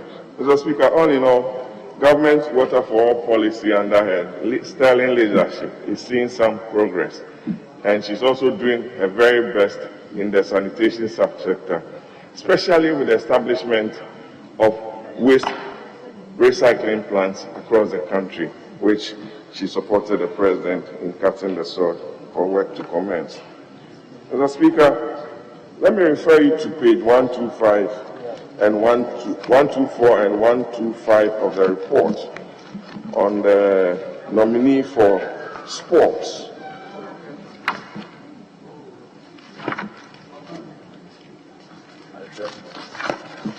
The Speaker, paragraph 17.12, response to questions. There's nothing like African Cup of Nations in 2023. The games that this country is going to host is the 2023 African Games in Ghana.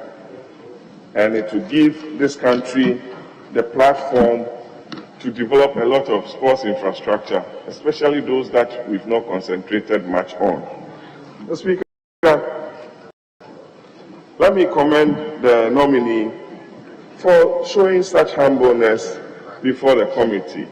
I believe he knows a lot in the youth subsector, but in the sports area, he was upfront with us that he wasn't too much knowledgeable in sport and that he was going to consult a lot of people in that space.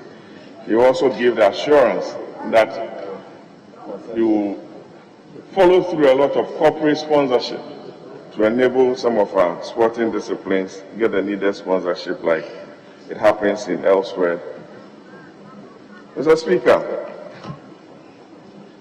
the nominee for tourism, Honorable Awal Mohammed, also did very well before the committee.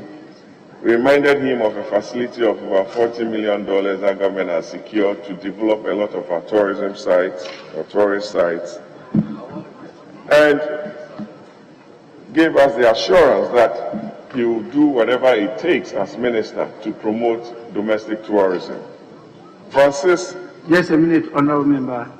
Second Deputy Speaker to take the chair. Honorable Francis Asensu-Boakye gave the committee his vision on the housing subsector, and we also reminded him about the Saglemi project that, as Minister Designate, God willing, will be approved. He needed to do everything in his power to ensure that that facility is used for the benefit of all Ghanaians.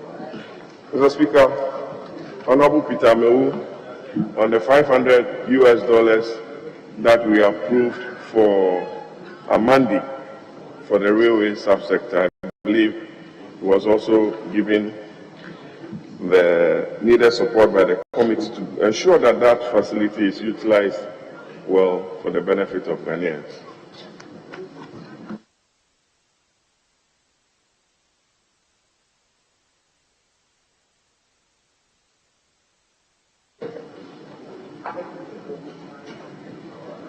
Mr. Speaker, it is for this reason that this 130 report on 16 of our nominees, especially Honorable Kujo and Honorable Frida Prempe, who is going to the Works and Housing Ministry as a Minister of State, to look after housing. We know what she did with the UNOPS project, and I believe she's going there to continue in that regard.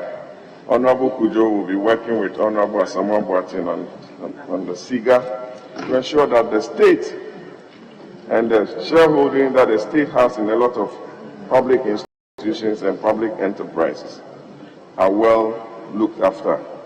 Mr. Speaker, I wouldn't want to belabor the point, but to give our colleagues assurance that this House will always support them, especially Honorable Amwakwata, who needs a lot of money to develop the road subsector of this country. Everybody talks to him for roads, but we always don't talk to him about how he gets the required money, especially when the Eurobond is brought to this House. A long list of road projects are attached to it. But we see, but I want to believe that the second year of roads in 2021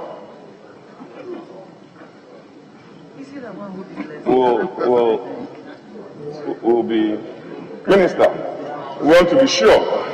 We want to be sure. I'm looking straight into your eyes that the second 2021 year of roads will come to life. With these few words, Mr. Speaker, let me come to the 16 nominees and pray that they deliver in the President's second term. Thank you very much.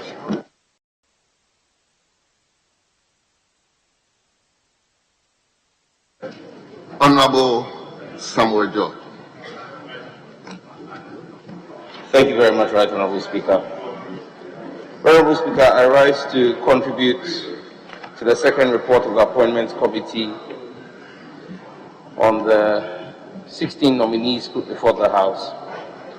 The Health Minister nominee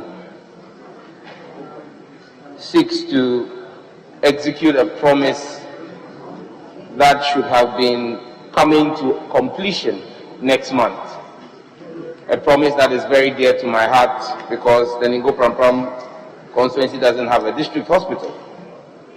We were told in April last year that from July 2020, 88 hospitals that have been completed. We're looking forward to the commissioning of the Ningo Pram District Hospital in July 2021.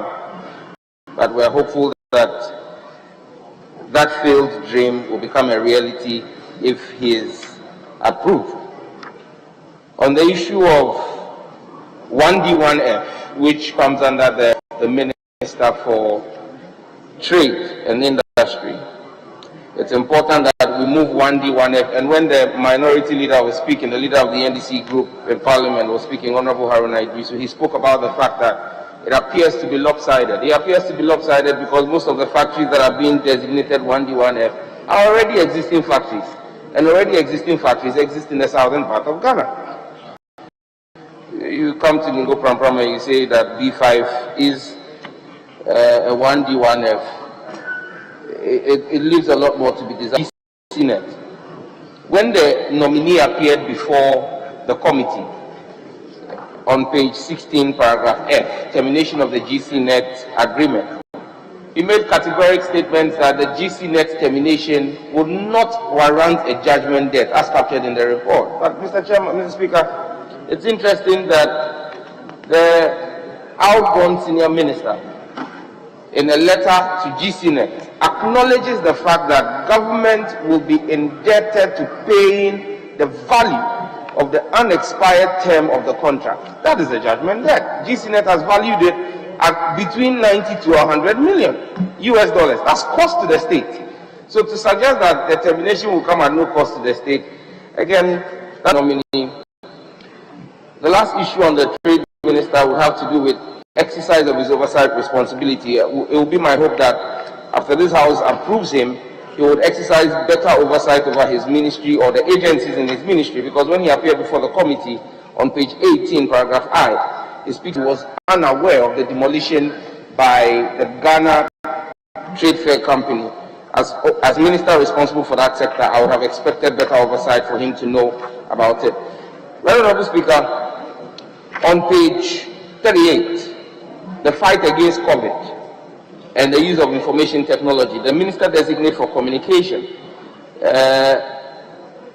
even though she appeared before the committee and said that quite a number of interventions had been made in the fight against COVID using technology, I believe that there's a lot more in terms of efficiency of the platforms. It's one thing launching platforms with fanfare, it's another thing the platforms being utilized for the people of this country.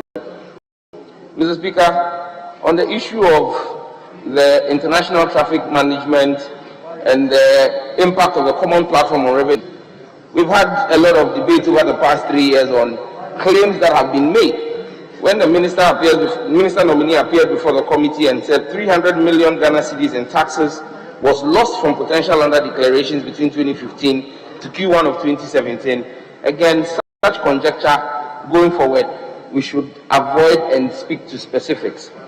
Mr. Speaker, on the implementation of the Cybersecurity Act, that is one thing that the minister nominee is a returning minister. I must commend her tenacity in ensuring that we did pass the Cybersecurity Act, because it is a growing threat and a real challenge to this country. It is my hope that the Cybersecurity Act, the minister, if approved or when approved by this House, will insist and ensure that the line that we inserted into the Cybersecurity Act are adhered to by the state to ensure that the Cybersecurity Authority is properly funded. On the issue of transfer of ownership of Airtel to go to government, the minister must be minded by the sad story of Vodafone, or Ghana Telecom as it used to be, when government used to be in that telecom sector. On the closure of FM stations, Mr. Speaker, I must reiterate the call that has been made by the leader of the NDC group in Parliament, that I would urge the minister that in her next term in office, she should build bridges rather than bend them. When Mr. Speaker's Committee on Communications sought to intervene in resolving some of these impasses, it is my considered belief that if the minister had gone along with the all agreed on, despite the challenges that may have existed, would have been in a better state. And so it is important that we are able to have the return. The minister considers favorably the roadmap that was set up by the communication to have the return of Radio Gold and a number of radio stations that had been shut down, which we believe were high-handed and arbitrary. To the Minister Designate for Lands and Natural Resources, his own admission on illegal mining and the activities of party faithful shows some level of candor, and I believe that it is a challenge he will have to face with his own party faithful to ensure that we deal with the menace of illegal mining. The ban on rosewood is very important. Honorable Clement Apak is one ambassador on rosewood in this house. And the fact of the matter is you cannot continue, or you cannot say that rosewood is being exploited without the connivance of state authorities. Because when you cut down the rosewood tree, you don't sell it here in Ghana. You export it. How does it get out of the country? It is simply because there is the connivance of state authorities, and that's one thing you will need to look at. As for the Minister for Roads, I won't talk too much. Everybody knows his problem. The Minister nominee for Roads, he's very nice. He would speak to you in a very nice way. However, your road will never be done. I believe that almost all of you who went for, all continuing MPs who went to Ada and drove through my constituency will tell the travails that you went through. You can spend 4 hours between Kumbaya and getting to Pampam Junction. It is my hope that whoever becomes finance minister would commit money to the minister nominee for roads, who is busy talking to his whip, to get money so that he can not only be nice when I go to him and complain about the main road. Honorable Minister nominee, listen, I know that your whip is catching your attention, but I'm sure I'm sure that the deputy whip is also complaining about a road in her constituency, because all constituencies have bad roads. But it is extremely important that that road is a major road that opens up a whole region and runs through my constituency, and you need to look at the traffic and congestion on that road. The Afenya Dowenya Road and a number of roads. Minister, I'm grateful for your visits, but your visits don't fix the road. It is when you get money to pay the contractors that I will come here and borrow you some money. To wait, praise you. The last issue I will want to touch on has to do with the Minister nominee for Housing and the issues on coastal communities, protection of coastal communities. With some other coastal community MPs, we had a conversation in Ada. The fact that there is a sea defense wall along the Keta stretch and another one along the western stretch has actually put pressure of the sea erosion on the Greater Accra region. Because those sea walls have been protected, the rate of erosion in Greater Accra is exacerbated. A very big thank you to the outgoing Minister for Works and Housing, who started the Ningo Sea Defense Project after 3 years of me chasing him. I'm hoping that the incoming minister will complete that project, but not leave it there, but ensure that we have a proper coastline along the entire Greater Accra region. On the issue of Saglimi Housing Project, Saglimi is a dent on our national conscience, that housing units are being left to rot when people do not have homes or shelter or roof over their head. Let us resolve Saglimi Housing Project.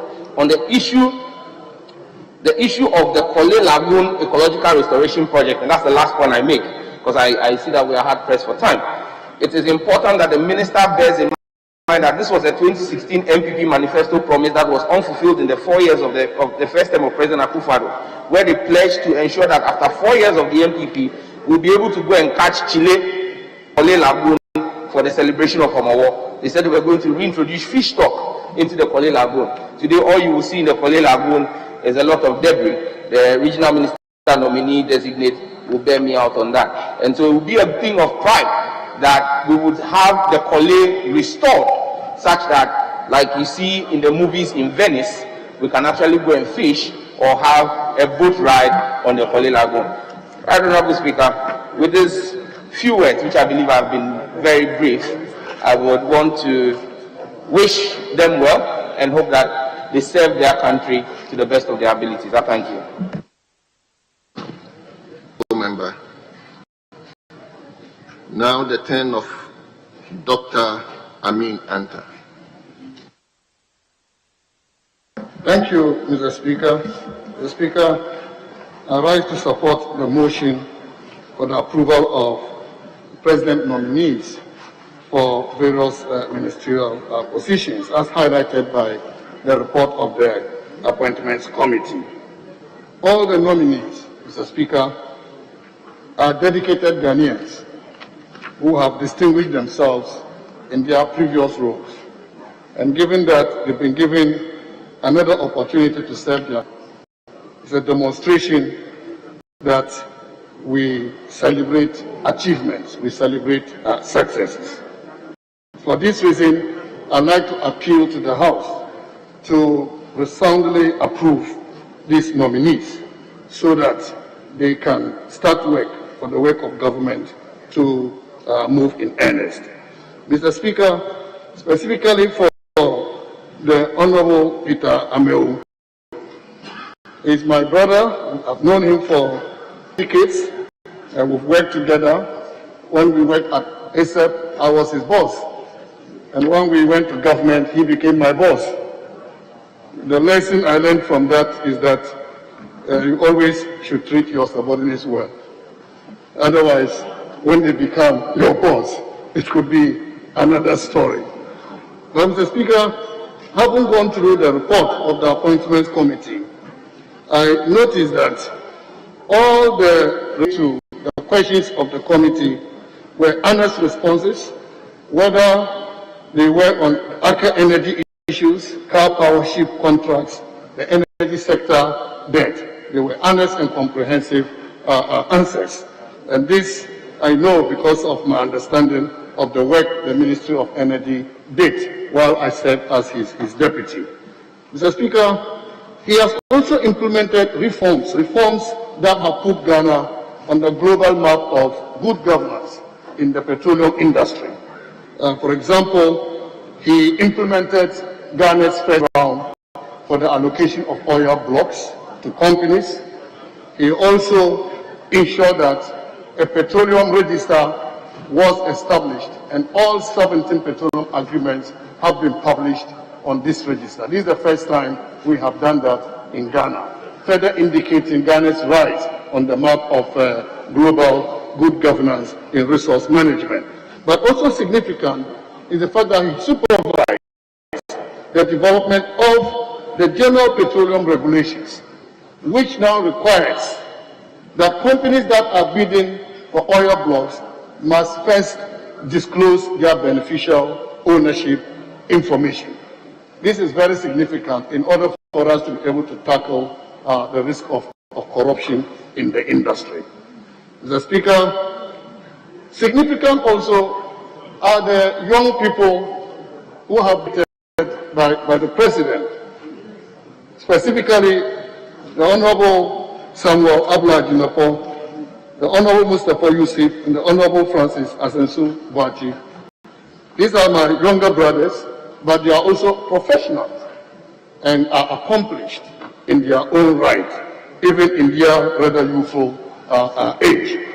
I've known them for a long time, and because of this, I want to appeal to the House to give them this opportunity so that they will also serve their country and serve their country well. Every young person wants to aspire to greater responsibility in service of their country.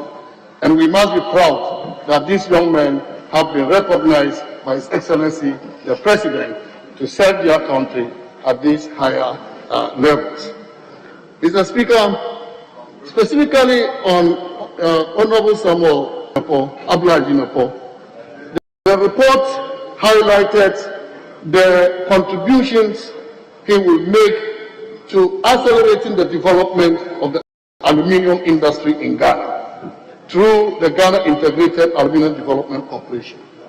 And I would like to indicate that the corporation has a sister corporation, which is the Iron and Steel Development Corporation, which didn't feature much.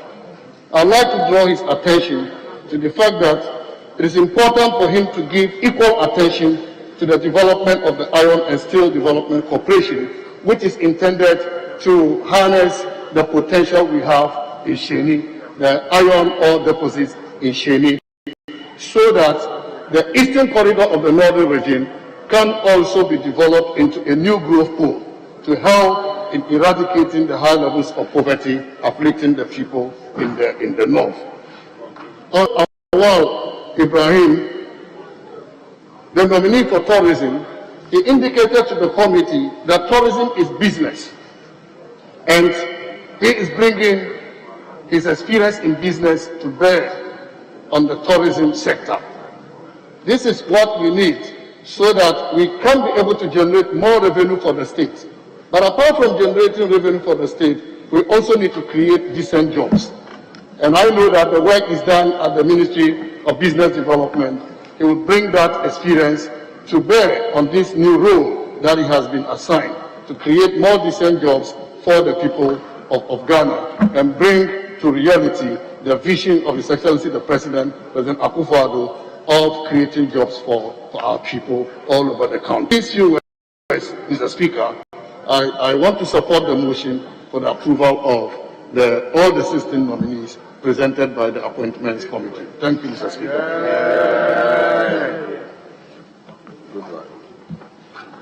Honorable Muntaka.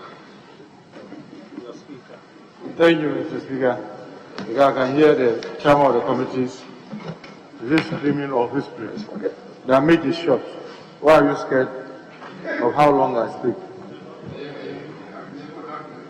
Mr. Speaker, I equally rise to contribute to the motion before us and to say that without repeating myself in reminding all of us of our oath and the constitutional provisions, Mr. Speaker, just to reiterate for the avoidance of doubt and to remind all of us that this game called politics, we need to be more mindful, use opportunities that come our way, whether in opposition or whether in government, so that at all times we have at the back of our mind that all of us can be at the receiving or the giving end of this game. Mr. Speaker, I want to start with the Minister for Health. When we were vetting the minister, one of the issues that came up very strongly had to do with the Frontier Health Services Limited at the airport. A number of colleagues have mentioned. Yes, it is true that in the struggle to get more information, the Minister for Transport did provide some meaningful information.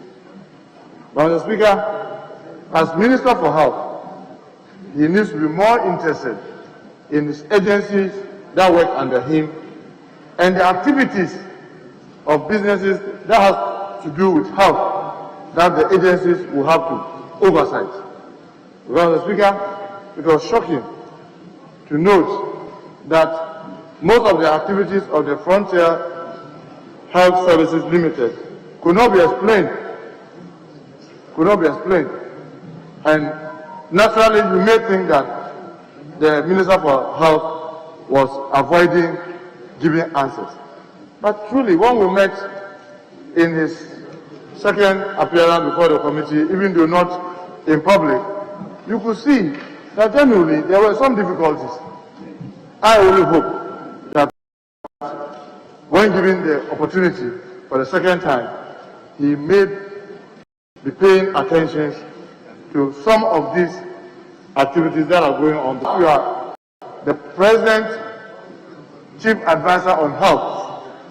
All matters that affect our people are things that you have to pay attention, especially where there's a huge public interest in those issues. Please don't disregard them. Get the agencies involved. Let them follow up so that you will be abreast with all the facts. And where there's a need for you to take some actions, you take the necessary actions to save the public interest.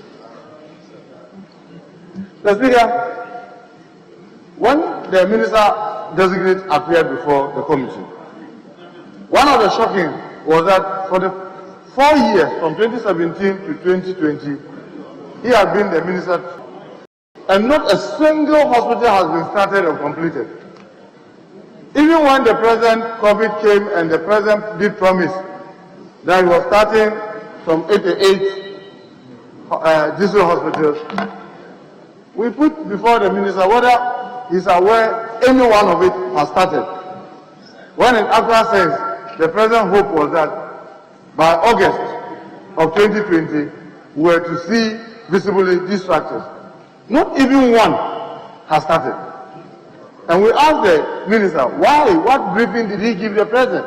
Because we want to believe that he would have given the president some briefing that gave the president some assurances for the president to make the utterances. Mr. Speaker, if I will quote what the minister said, he said it was a vision to be translated into action. Mr. Speaker, if you have a vision, then your anticipated period was that within 8-10 months, actions will be seen. And then almost 1 year, no action is seen. Then maybe you need to revisit the vision and when you may want to really act. Mr. Speaker, one of the worrying things was the huge infrastructure deficit within the health sector. Admittedly, you cannot put all the blame on the square, you can't put all the blame at the minister because he needs to get resources to be able to carry out those infrastructure. But at least those that have been started and have gotten to various stages of completion, the expectation was that the minister was going to be forceful in time to get them completed. So at least the public resources that have gone into them will not continue to remain waste. A typical example is the Kumawu Hospital. Mr. Speaker, it was at about 60% complete. And Mr. Speaker, not a single block had been added in 4 years. Meanwhile, the health center that they have, rain has taken off the roof. And now the minister is struggling to fix the on-roof facility. When this facility is there, 60% completed. And there are many of them dotted across the country. It is my hope that minister, when given the second opportunity, he will try to concentrate, to consolidate where we have this unfinished infrastructure, to get them completed and get them running so that they will not continue to be white elephants in the forest whilst our people continue to suffer because of lack of facilities. Because you will see that Kumasi and its environs, all of them will be running to the few facilities, and it gets so choked that you see mothers deliver day-old babies and they are on the floor. And I believe that these are things that should prick our conscience for us to act more expeditiously to be able to get these things done. Mr. Speaker, one other very important issue that is worth reiterating when the minister did appear was about some of the procurement challenges that happened in the ministry. Admittedly, I know the minister, former chair of the Public Accounts Committee, is well versed with these issues. But when we do not take interest of others and our personal interest in the processes, definitely it leads to some of these challenges. It is my hope that as he is going to get a second opportunity, these are some of the things that he will be paying serious attention to. Mr. Speaker, now to the minister, and Mr. Speaker, lastly, before I move away from health, it is my hope that this House will muster the courage to try to independently investigate this Frontier Health Service Limited procurement at the hospital, at the airport. It is very, very important because millions of dollars have been received without going through the fees and what do you call it? Fees and charges act. That's by way of bringing it to Parliament for us to play our adequate oversight. A lot of the issues with regard to regulation and what have you are still shredded in the unknown, I think that this House should muster the courage to investigate this so that we settle this issue once and for all. Because it is not just about what they are doing now. It is about the future of any enterprise of that like. When it's going to happen, people will make sure that they take the necessary steps to do the right thing before they get started. The Speaker, also the Minister, and a member of the Health Committee. We do not run away from deputy ministers appearing before the committee, but I must attest to the fact that for the 4 years, most of the time it is the deputies that appear before the committee of this House. He is a member of this House. It is that this time round, he will try to prioritize the activities of Parliament, especially at his committee, so that he will be spearheading the activities at the committee and be able to help members of Parliament play their proper oversight on the Ministry of Health. Mr. Speaker, I want to talk briefly about the Minister of Communication, our colleague Honorable Osler. Mr. Speaker, members have mentioned it. It's just for emphasis that I will repeat some of them.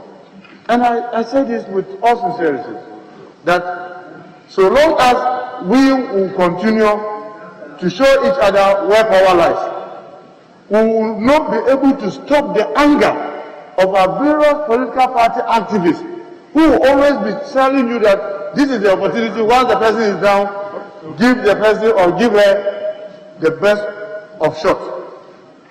But we know if our country we are going to remain an eye for an eye, we wake up and all of us will be blind.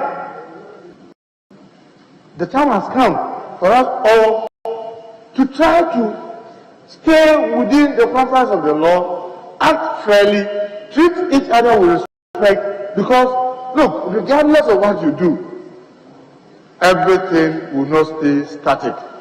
Today you will be in power, the next day another group will be. So, mindfully, even those of us in opposition, if you choose to abuse your colleagues because they are in government and there's an opportunity for you, you should also remember, tomorrow you will also be there. And the same yardstick will be used. It is my hope that in dealing with each other, in dealing with our citizens, we'll try at all times to be fair to them. Because, Mr. Speaker, when it came to the issue of the closure of FM station, justifiably, I will be the last to tell the minister not to apply the law. I will be the last to tell NCA, ignore the law and let everybody do what he or she wants. And we all know if they ignore the law, there will be chaos because people will be doing just anything. But in applying the law, we need to make sure that it has a human face. Because, Mr. Speaker, the reason why we are convinced beyond reasonable doubt that these things were done with the greatest of respect, with malice, without the intent to treat everybody fairly, is that our colleague was a member of the Communication Committee for 4 years. She never saw it necessary as part of the committee that plays oversight to insist that the authorization is, as committee, we must insist that NCA should make sure that people are doing it. She never did. But she told the committee that once she became minister, she asked NCA to ensure that the law is fully applied. And Mr. Speaker, we asked her, has NCA written to remind these FM stations, look, for this number of years you've not done that, I'm giving you this opportunity to rectify the wrong. It wasn't done. And when they were intended to use very draconian charges, they decided to ignore their own law and chose to do arbitrary charges of every day, is it $1,000 or $10,000? And in Ghana, and you are charging companies within your country foreign currency. And you realize that many of them, the charges were so huge that you see deliberately that the intention is that, oh, I must give Honorable Osler a tax that she cannot overcome so that I can say that she has failed. or no, for Honorable Nichu, I must make the bar so high that he can't jump, then I'll say that he has failed. Deliberately, you could see that this was intention to collapse these radio stations without being mindful of the people that they are employing, the services that they are providing, and all that. And Mr. Speaker, I think that this is one of the reasons that there was so much anger in some group of persons, and we were thinking that an opportunity has come. Why not slaughter her? At least we can also avenge for our pain. But like I said, if we're all going to be doing tit for tat, then we must as well know that we will be planting our country gradually towards chaos, even losing this beautiful democracy that we have. The Speaker, it is my hope that as the minister gets the opportunity to go back to the ministry, she will have a deeper reflection of all these things that has happened and be able to correct the wrongs. Because after all, we are colleagues. We are all human beings. To err is human, and to forgive is divine. And I hope, yes, in answering some of the questions, you cannot hold her personally responsible because the agency that is acting is under her. But where there's public outcry, I believe that ministers must be sensitive to the public outcry and pay attention to the cry of the public and look into what their agencies are doing. And where they themselves begin to see imbalances, they will try to intervene to create a balance. It is my hope that as she proceeds, she will make sure that some of these wrongs are corrected. Mr. Speaker, the Attorney General, the Minister of Justice and Attorney General, very brilliant person, and I can say when he appeared before us, admittedly, better for over 6 hours.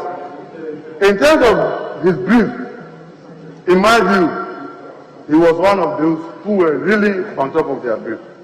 But I remember something the late Professor Mills told me when I was at the Ministry of Youth Affairs and I had my challenges. He said, Muntaka, being smart and intelligent is not enough in politics.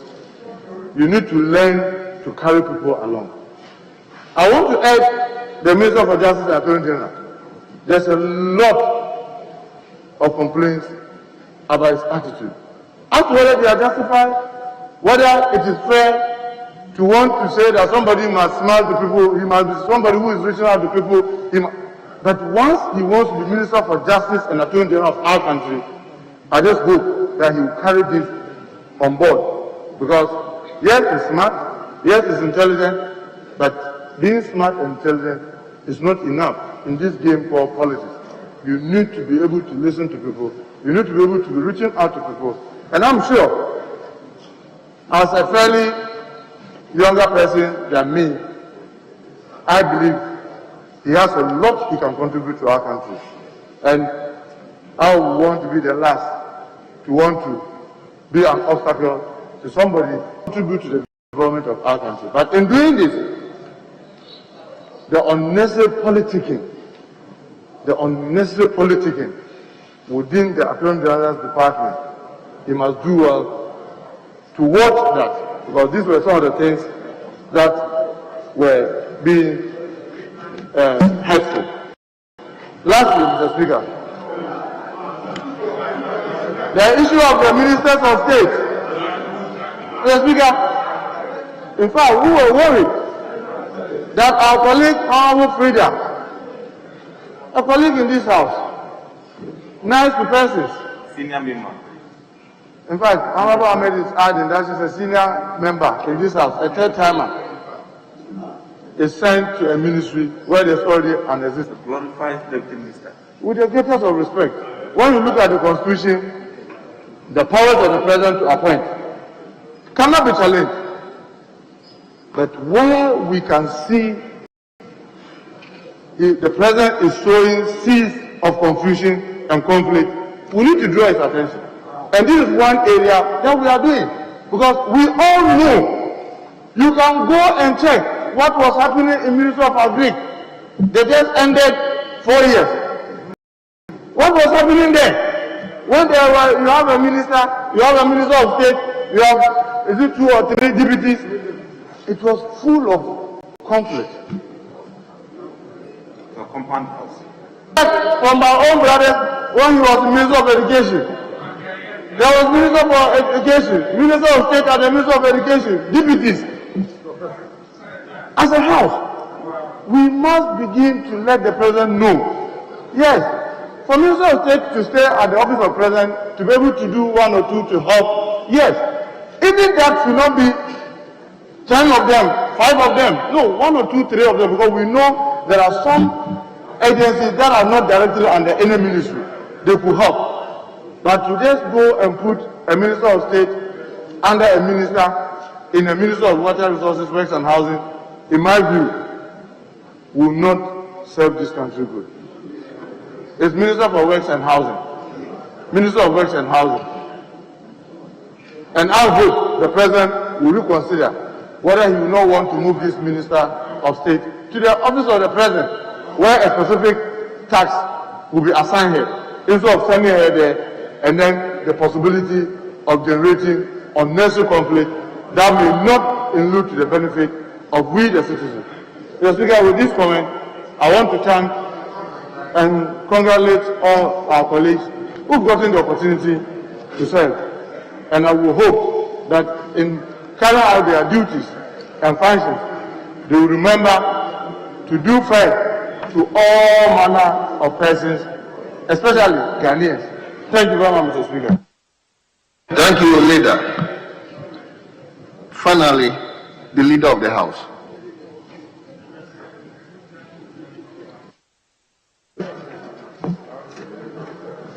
Honorable Speaker, I thank you for the opportunity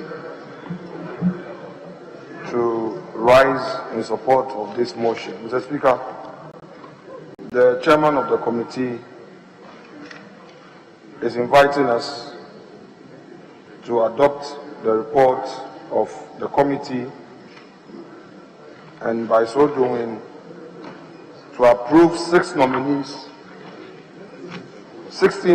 of Mr. President to enable them take office. Well, Mr. Speaker, there is no doubt at all that the absence of substantive ministers to take up government portfolios is affecting governance, and that the earlier we got these things done, the better. Mr. Speaker, some colleagues have expressed concerns, generally on certain matters bordering our democracy. Mr. Speaker, as members of Parliament, Article 1033 squares out our mandates. Quote, the committees of Parliament shall be charged with such functions, including the investigations and inquiry into the activities and administration of ministries and departments as Parliament may determine. And such investigations and inquiries may extend to proposals for legislation. So, Mr. Speaker, as members of this House, we have every weapon at our disposal to discharge our mandate in a manner that will hold our ministers accountable. But what we must not do is personalization of issues. And that is the more reason why I appreciate the position taken by the Honorable Minority Chief Whip, to the effect that an eye for an eye is becoming too much of our politics. Yes, if we follow due process and would want to allow systems to work, and as Honorable Kennedy Japan has espoused, his rule is that the NDC MPP is becoming too much in this country. We're tired of NDC MPP. It's about systems and policies. That is the Kennedy Japan rule. So if we are talking about systems and policies, then we would end the victimization of us as a political class. I agree with the argument that perhaps there were some excesses in the implementation of the law by NCA. But does that mean that we should personalize it, that the sector minister is personally liable, or that she should be punished for excesses as a result of the implementation of the law? No. However, if we continuously hold institutions accountable, Mr. Speaker, I believe that we would, even if we are unable to perfect our system, it will get to an appreciable level that Ghanaians will know that systems and policies work in this country. Mr. Speaker, issues were raised about Ejapa. By the grace of God, Mr. Speaker, the vetting offered an opportunity for Ghanaians to understand in a simple language that the much talked about Ejapa transaction was not an entity owned by a certain Ghanaian. Neither is it owned by somebody in high political office or a family member of a politician, but that the Ejapa transaction was wholly owned by the state under Minerals Income Fund, the Minerals Income and Investment Act passed by this House.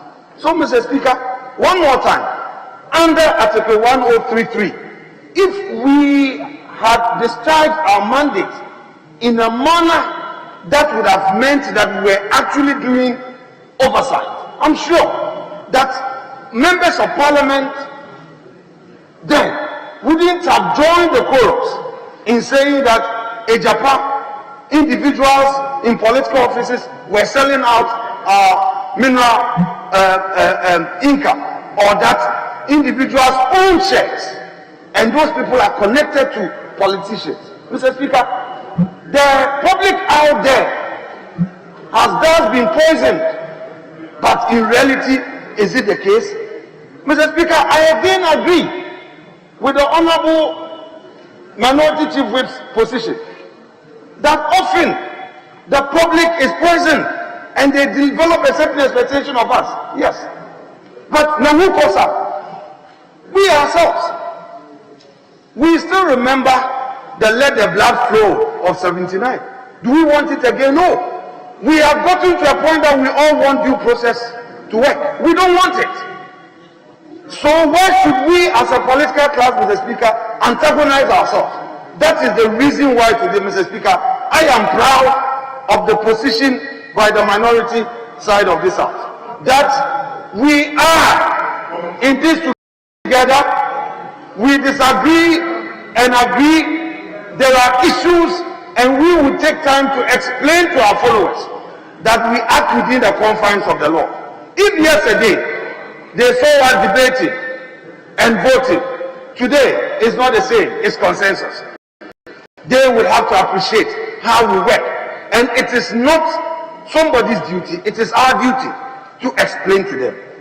I adopt all the positive positions taken, the advice of Honorable Muntaka, as though they were my own submission, and I want Hansa to capture that I associate myself strongly with admonition that as a political class, we need to learn to work together for the good of the country. Mr. Speaker, having said this, let me touch finally on a matter of law and still on due diligence, a due process of law. We heard that the special prosecutor did some risk assessment, corruption risk assessment. And Mr. Speaker, the learned Attorney General nominee addressed this and same is captured under page 3 of the report. Mr. Speaker, clearly, once again, he did not question the mandate of the learned special prosecutor to do such a risk analysis. But his question was whether or not thereafter the report was supposed to be referred to the president. No. Due process requires that the mandate and the autonomy and the independence given him was so sufficient to enable him to proceed to the next step. So once again, if we agree that the only guiding principle is due process of law, then as members of parliament, we should continue to encourage systems and policies to work. Mr. Speaker, having said all of this, it is clear that all 16 nominees qualify to be appointed as ministers to occupy public office as provided for under Article 94, 1 to 5. So exercising his mandate under Article 78 has done so and within the law. Without specifying on certain qualifications of some of them, I would generally say ones amongst them must see themselves as a shining example. Mr. Speaker, they can only, in the minimum, be an inspiration to the many that see them. Mr. Speaker, I must emphasize, when we were in opposition and the likes of Honorable Samuel Okujeto Ablakwa were appointed to be in public office, it became an inspiration to some of us that if these young men in the NDC had been given the opportunity, then we must also work hard. Therefore, to my young colleagues, I believe that they must see themselves as shining stars that will be looked upon, that people would look at their work to be inspired, and that they must never forget. With this, Mr. Speaker, I notice that there is some haste for this debate to end. Okay. Mr. Speaker, I think my mentor must know that you have given me some time to speak because you'll be giving direction. No. Mr. Speaker, I hold a view that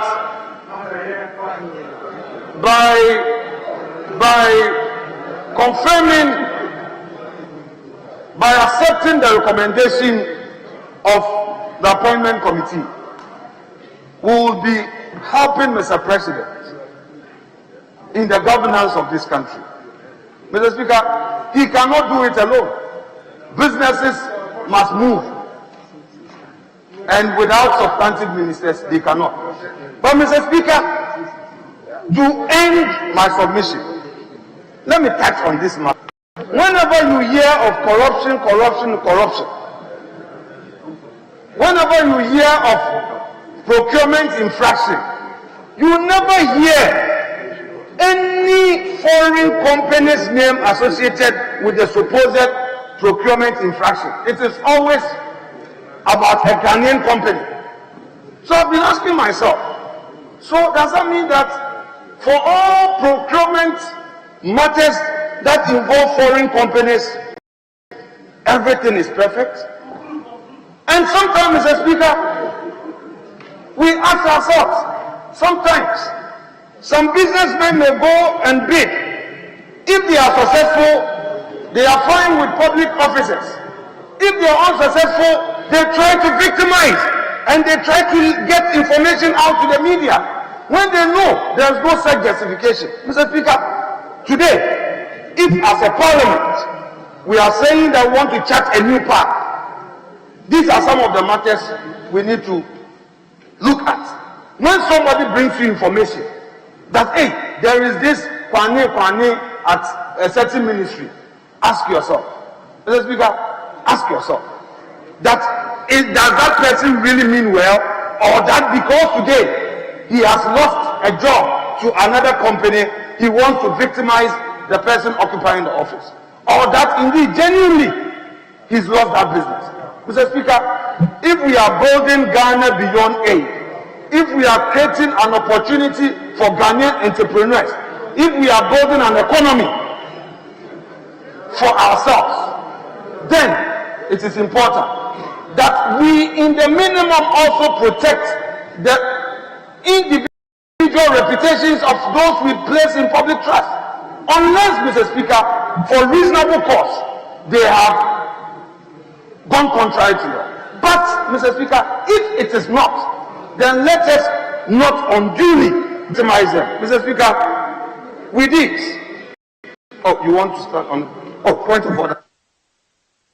Mr. Speaker, on a point of order, because the deputy leader just used words that if he's not stopped, he will grossly mislead this House.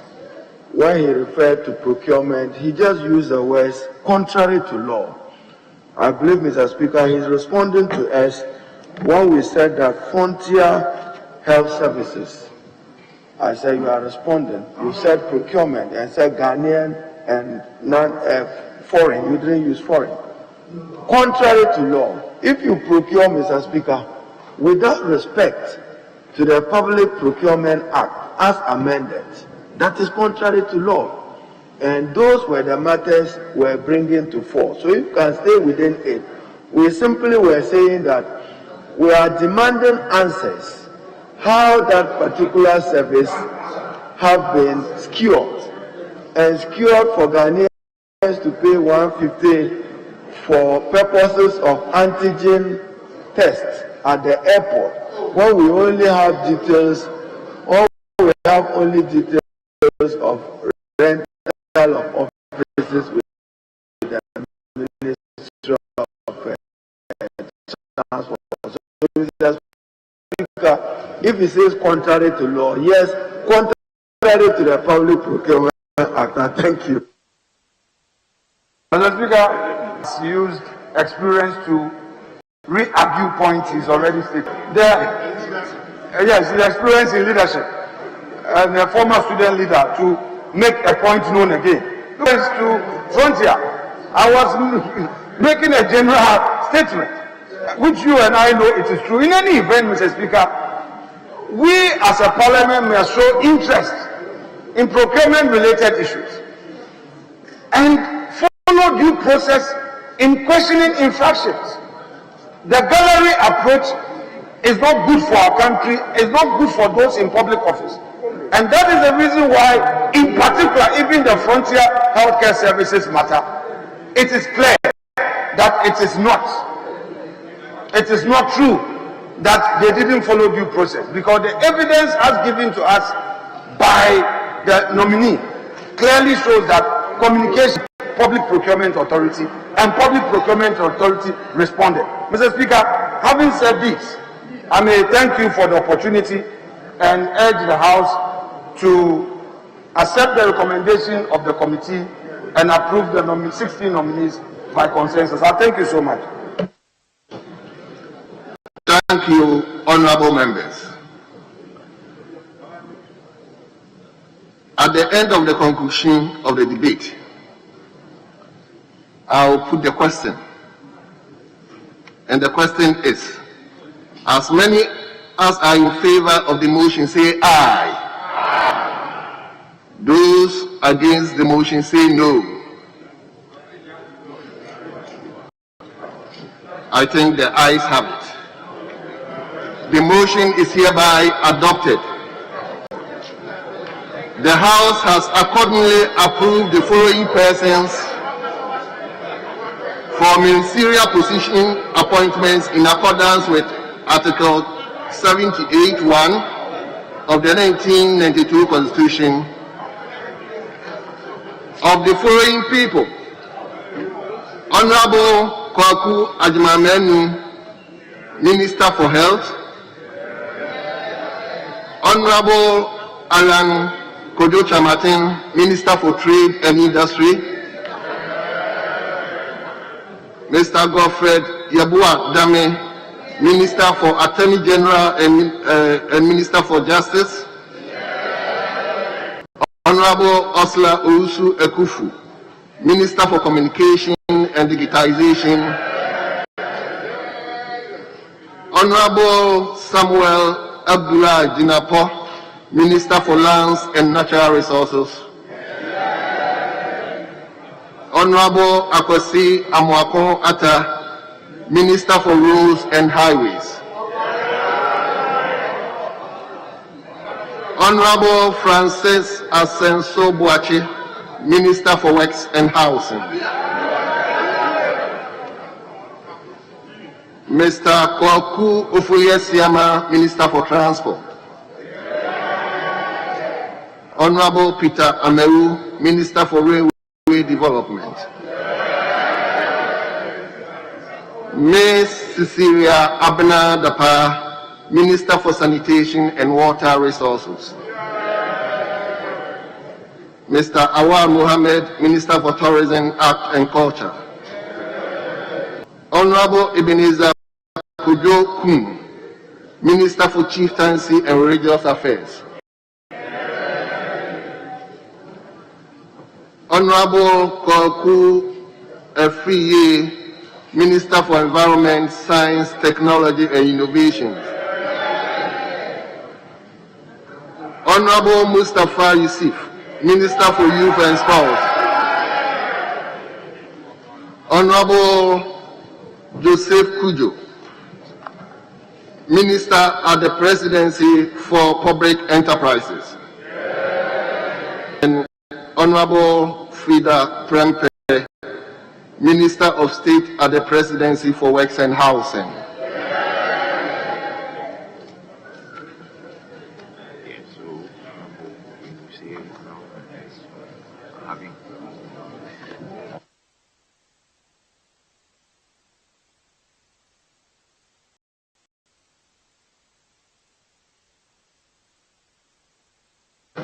And the House will attend at 11 a.m.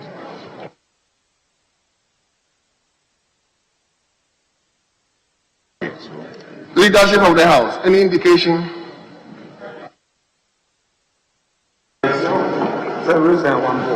Speaker, thank you very much. Let me also thank colleagues for such endurance that they have. Speaker, tomorrow we shall have to sit earlier than the usual time, and we'll sit at 11 in the morning tomorrow. So that is the only announcement that I want to make, and also to indicate to leadership that we may have to join with the Speaker to the family house of the Deputy Clerk, Robert Apodola. So it's at 9:30, and we hope by 11 we shall be back to commence it here, 9:30 here in Parliament. Yeah, to begin from here with the Speaker to the family house. So, the Speaker, that is the announcement. The House will commence it in the phone. Mr. Speaker, we are in your hands now, having listened to the leader of government business. But just for me to make one observation, in our standing orders, normally because we are not respecting the time, when we get to 2 o'clock, for the record, you always have to make the declaration that you are extending sitting beyond that time for purposes of the table and for purposes of our record. Extending sitting beyond the prescribed hours. I'm just noting it yesterday and today. The fact that we come at any other time does not mean that we are operating outside the particular provision of the standing order. So to encourage colleagues so that tomorrow we can mourn Robert Apodola, the Deputy Clerk, and we start at 11. So we're in your hands, Mr. Speaker. Thank you. Honorable members, the House is accordingly adjourned to tomorrow, 5th March 2021 at 11 o'clock before noon.